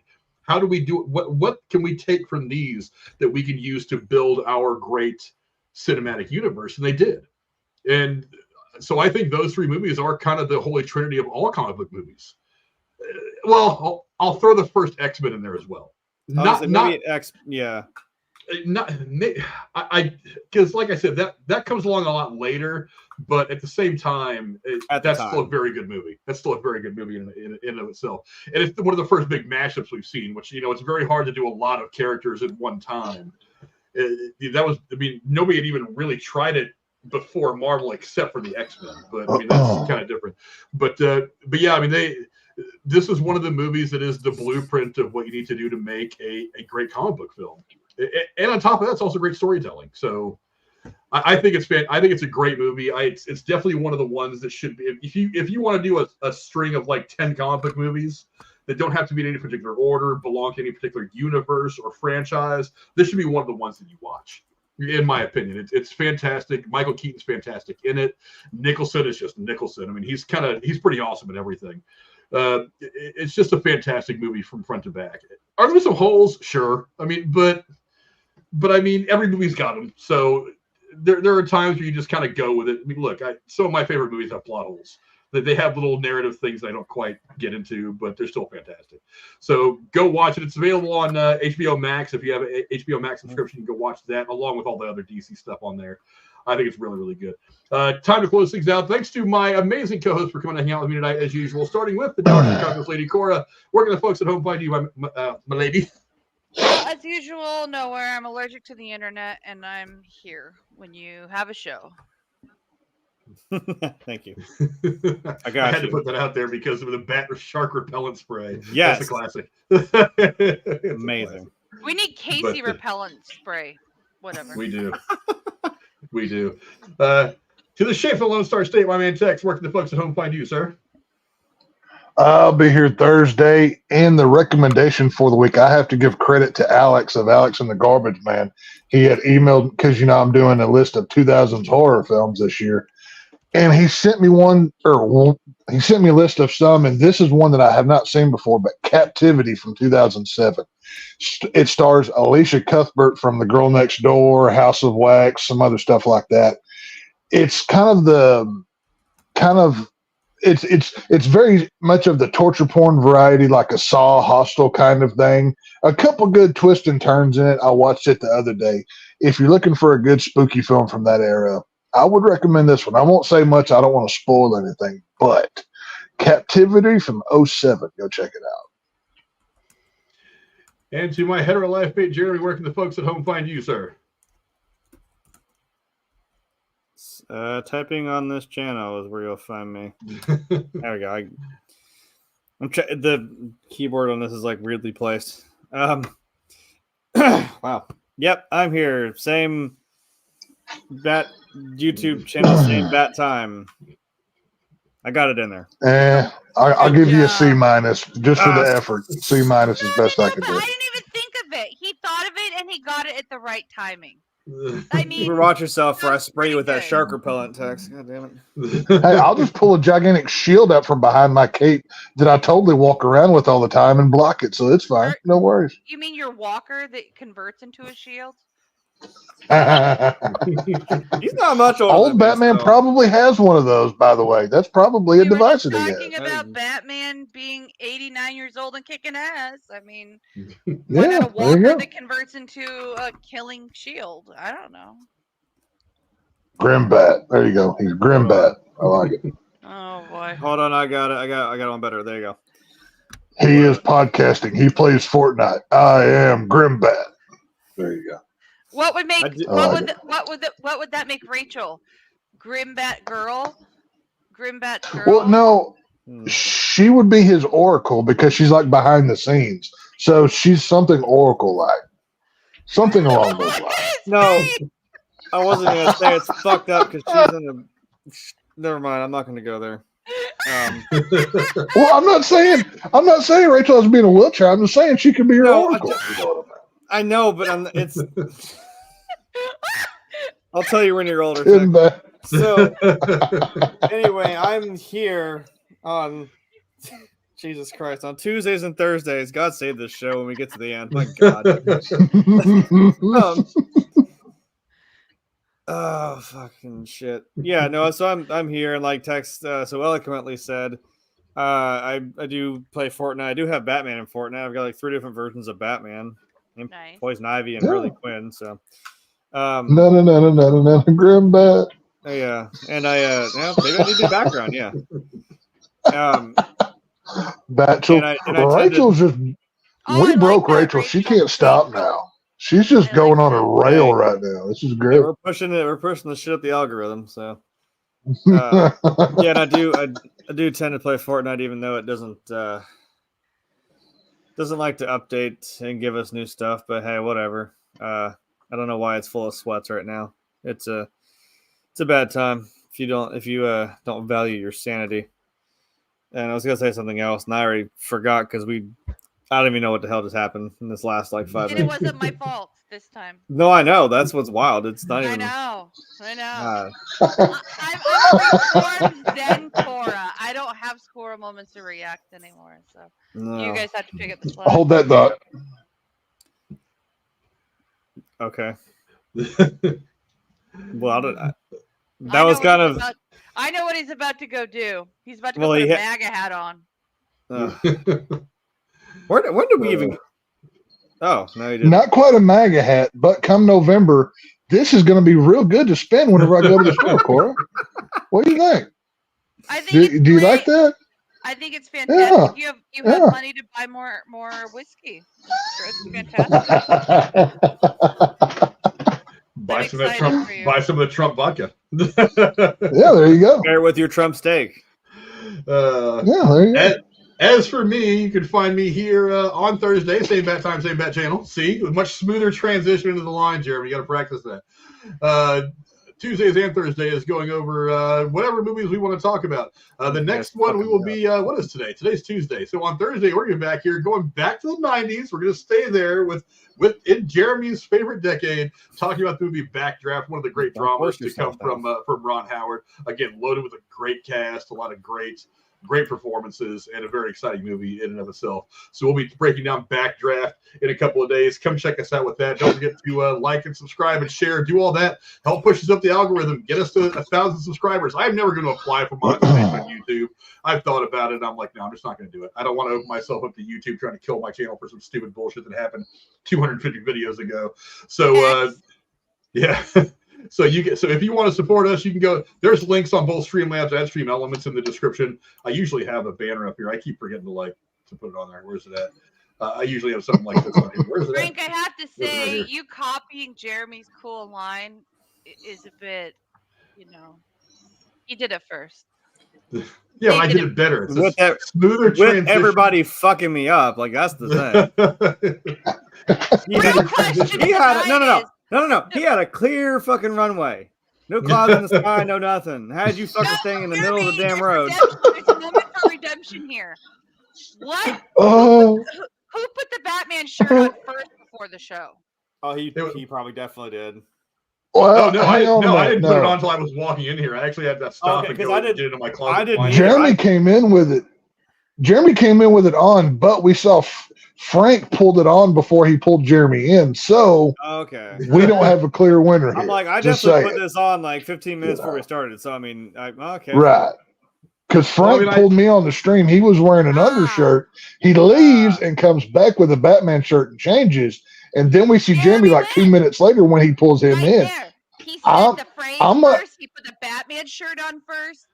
Jeremy's Batman. No, I think the only fair way is we give Frank the win for the Frank gets the win for the same bat time, same bat channel. Jeremy gets the shirt win, so everybody's happy. I think that's the only fair way to do this. It's a tie. Everybody gets a bat medal. Everybody gets the bat medal. Thanks to all of you who voted in the chat on YouTube. The final standings are Michael Keaton, barely by a vote, beats Christian Bale with 38%. Christian Bale at 30%. Adam West, a surprising 23%, a strong third place finish.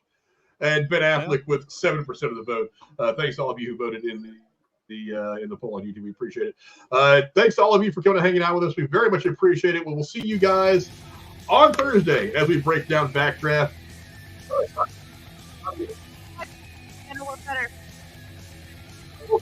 His shirt is way more worn than mine, so he probably. I was gonna say mine has like. Or is it older? No, it came that way. It's got like the faded. It was the same as the Superman. It was already kind of faded, so it's been. Now, do you keep your Batman costume on a hanger though? Is that how you keep your Batman? Just because it's a T-shirt. But no, I fold it up and I put it away all proper. Okay. So you fold.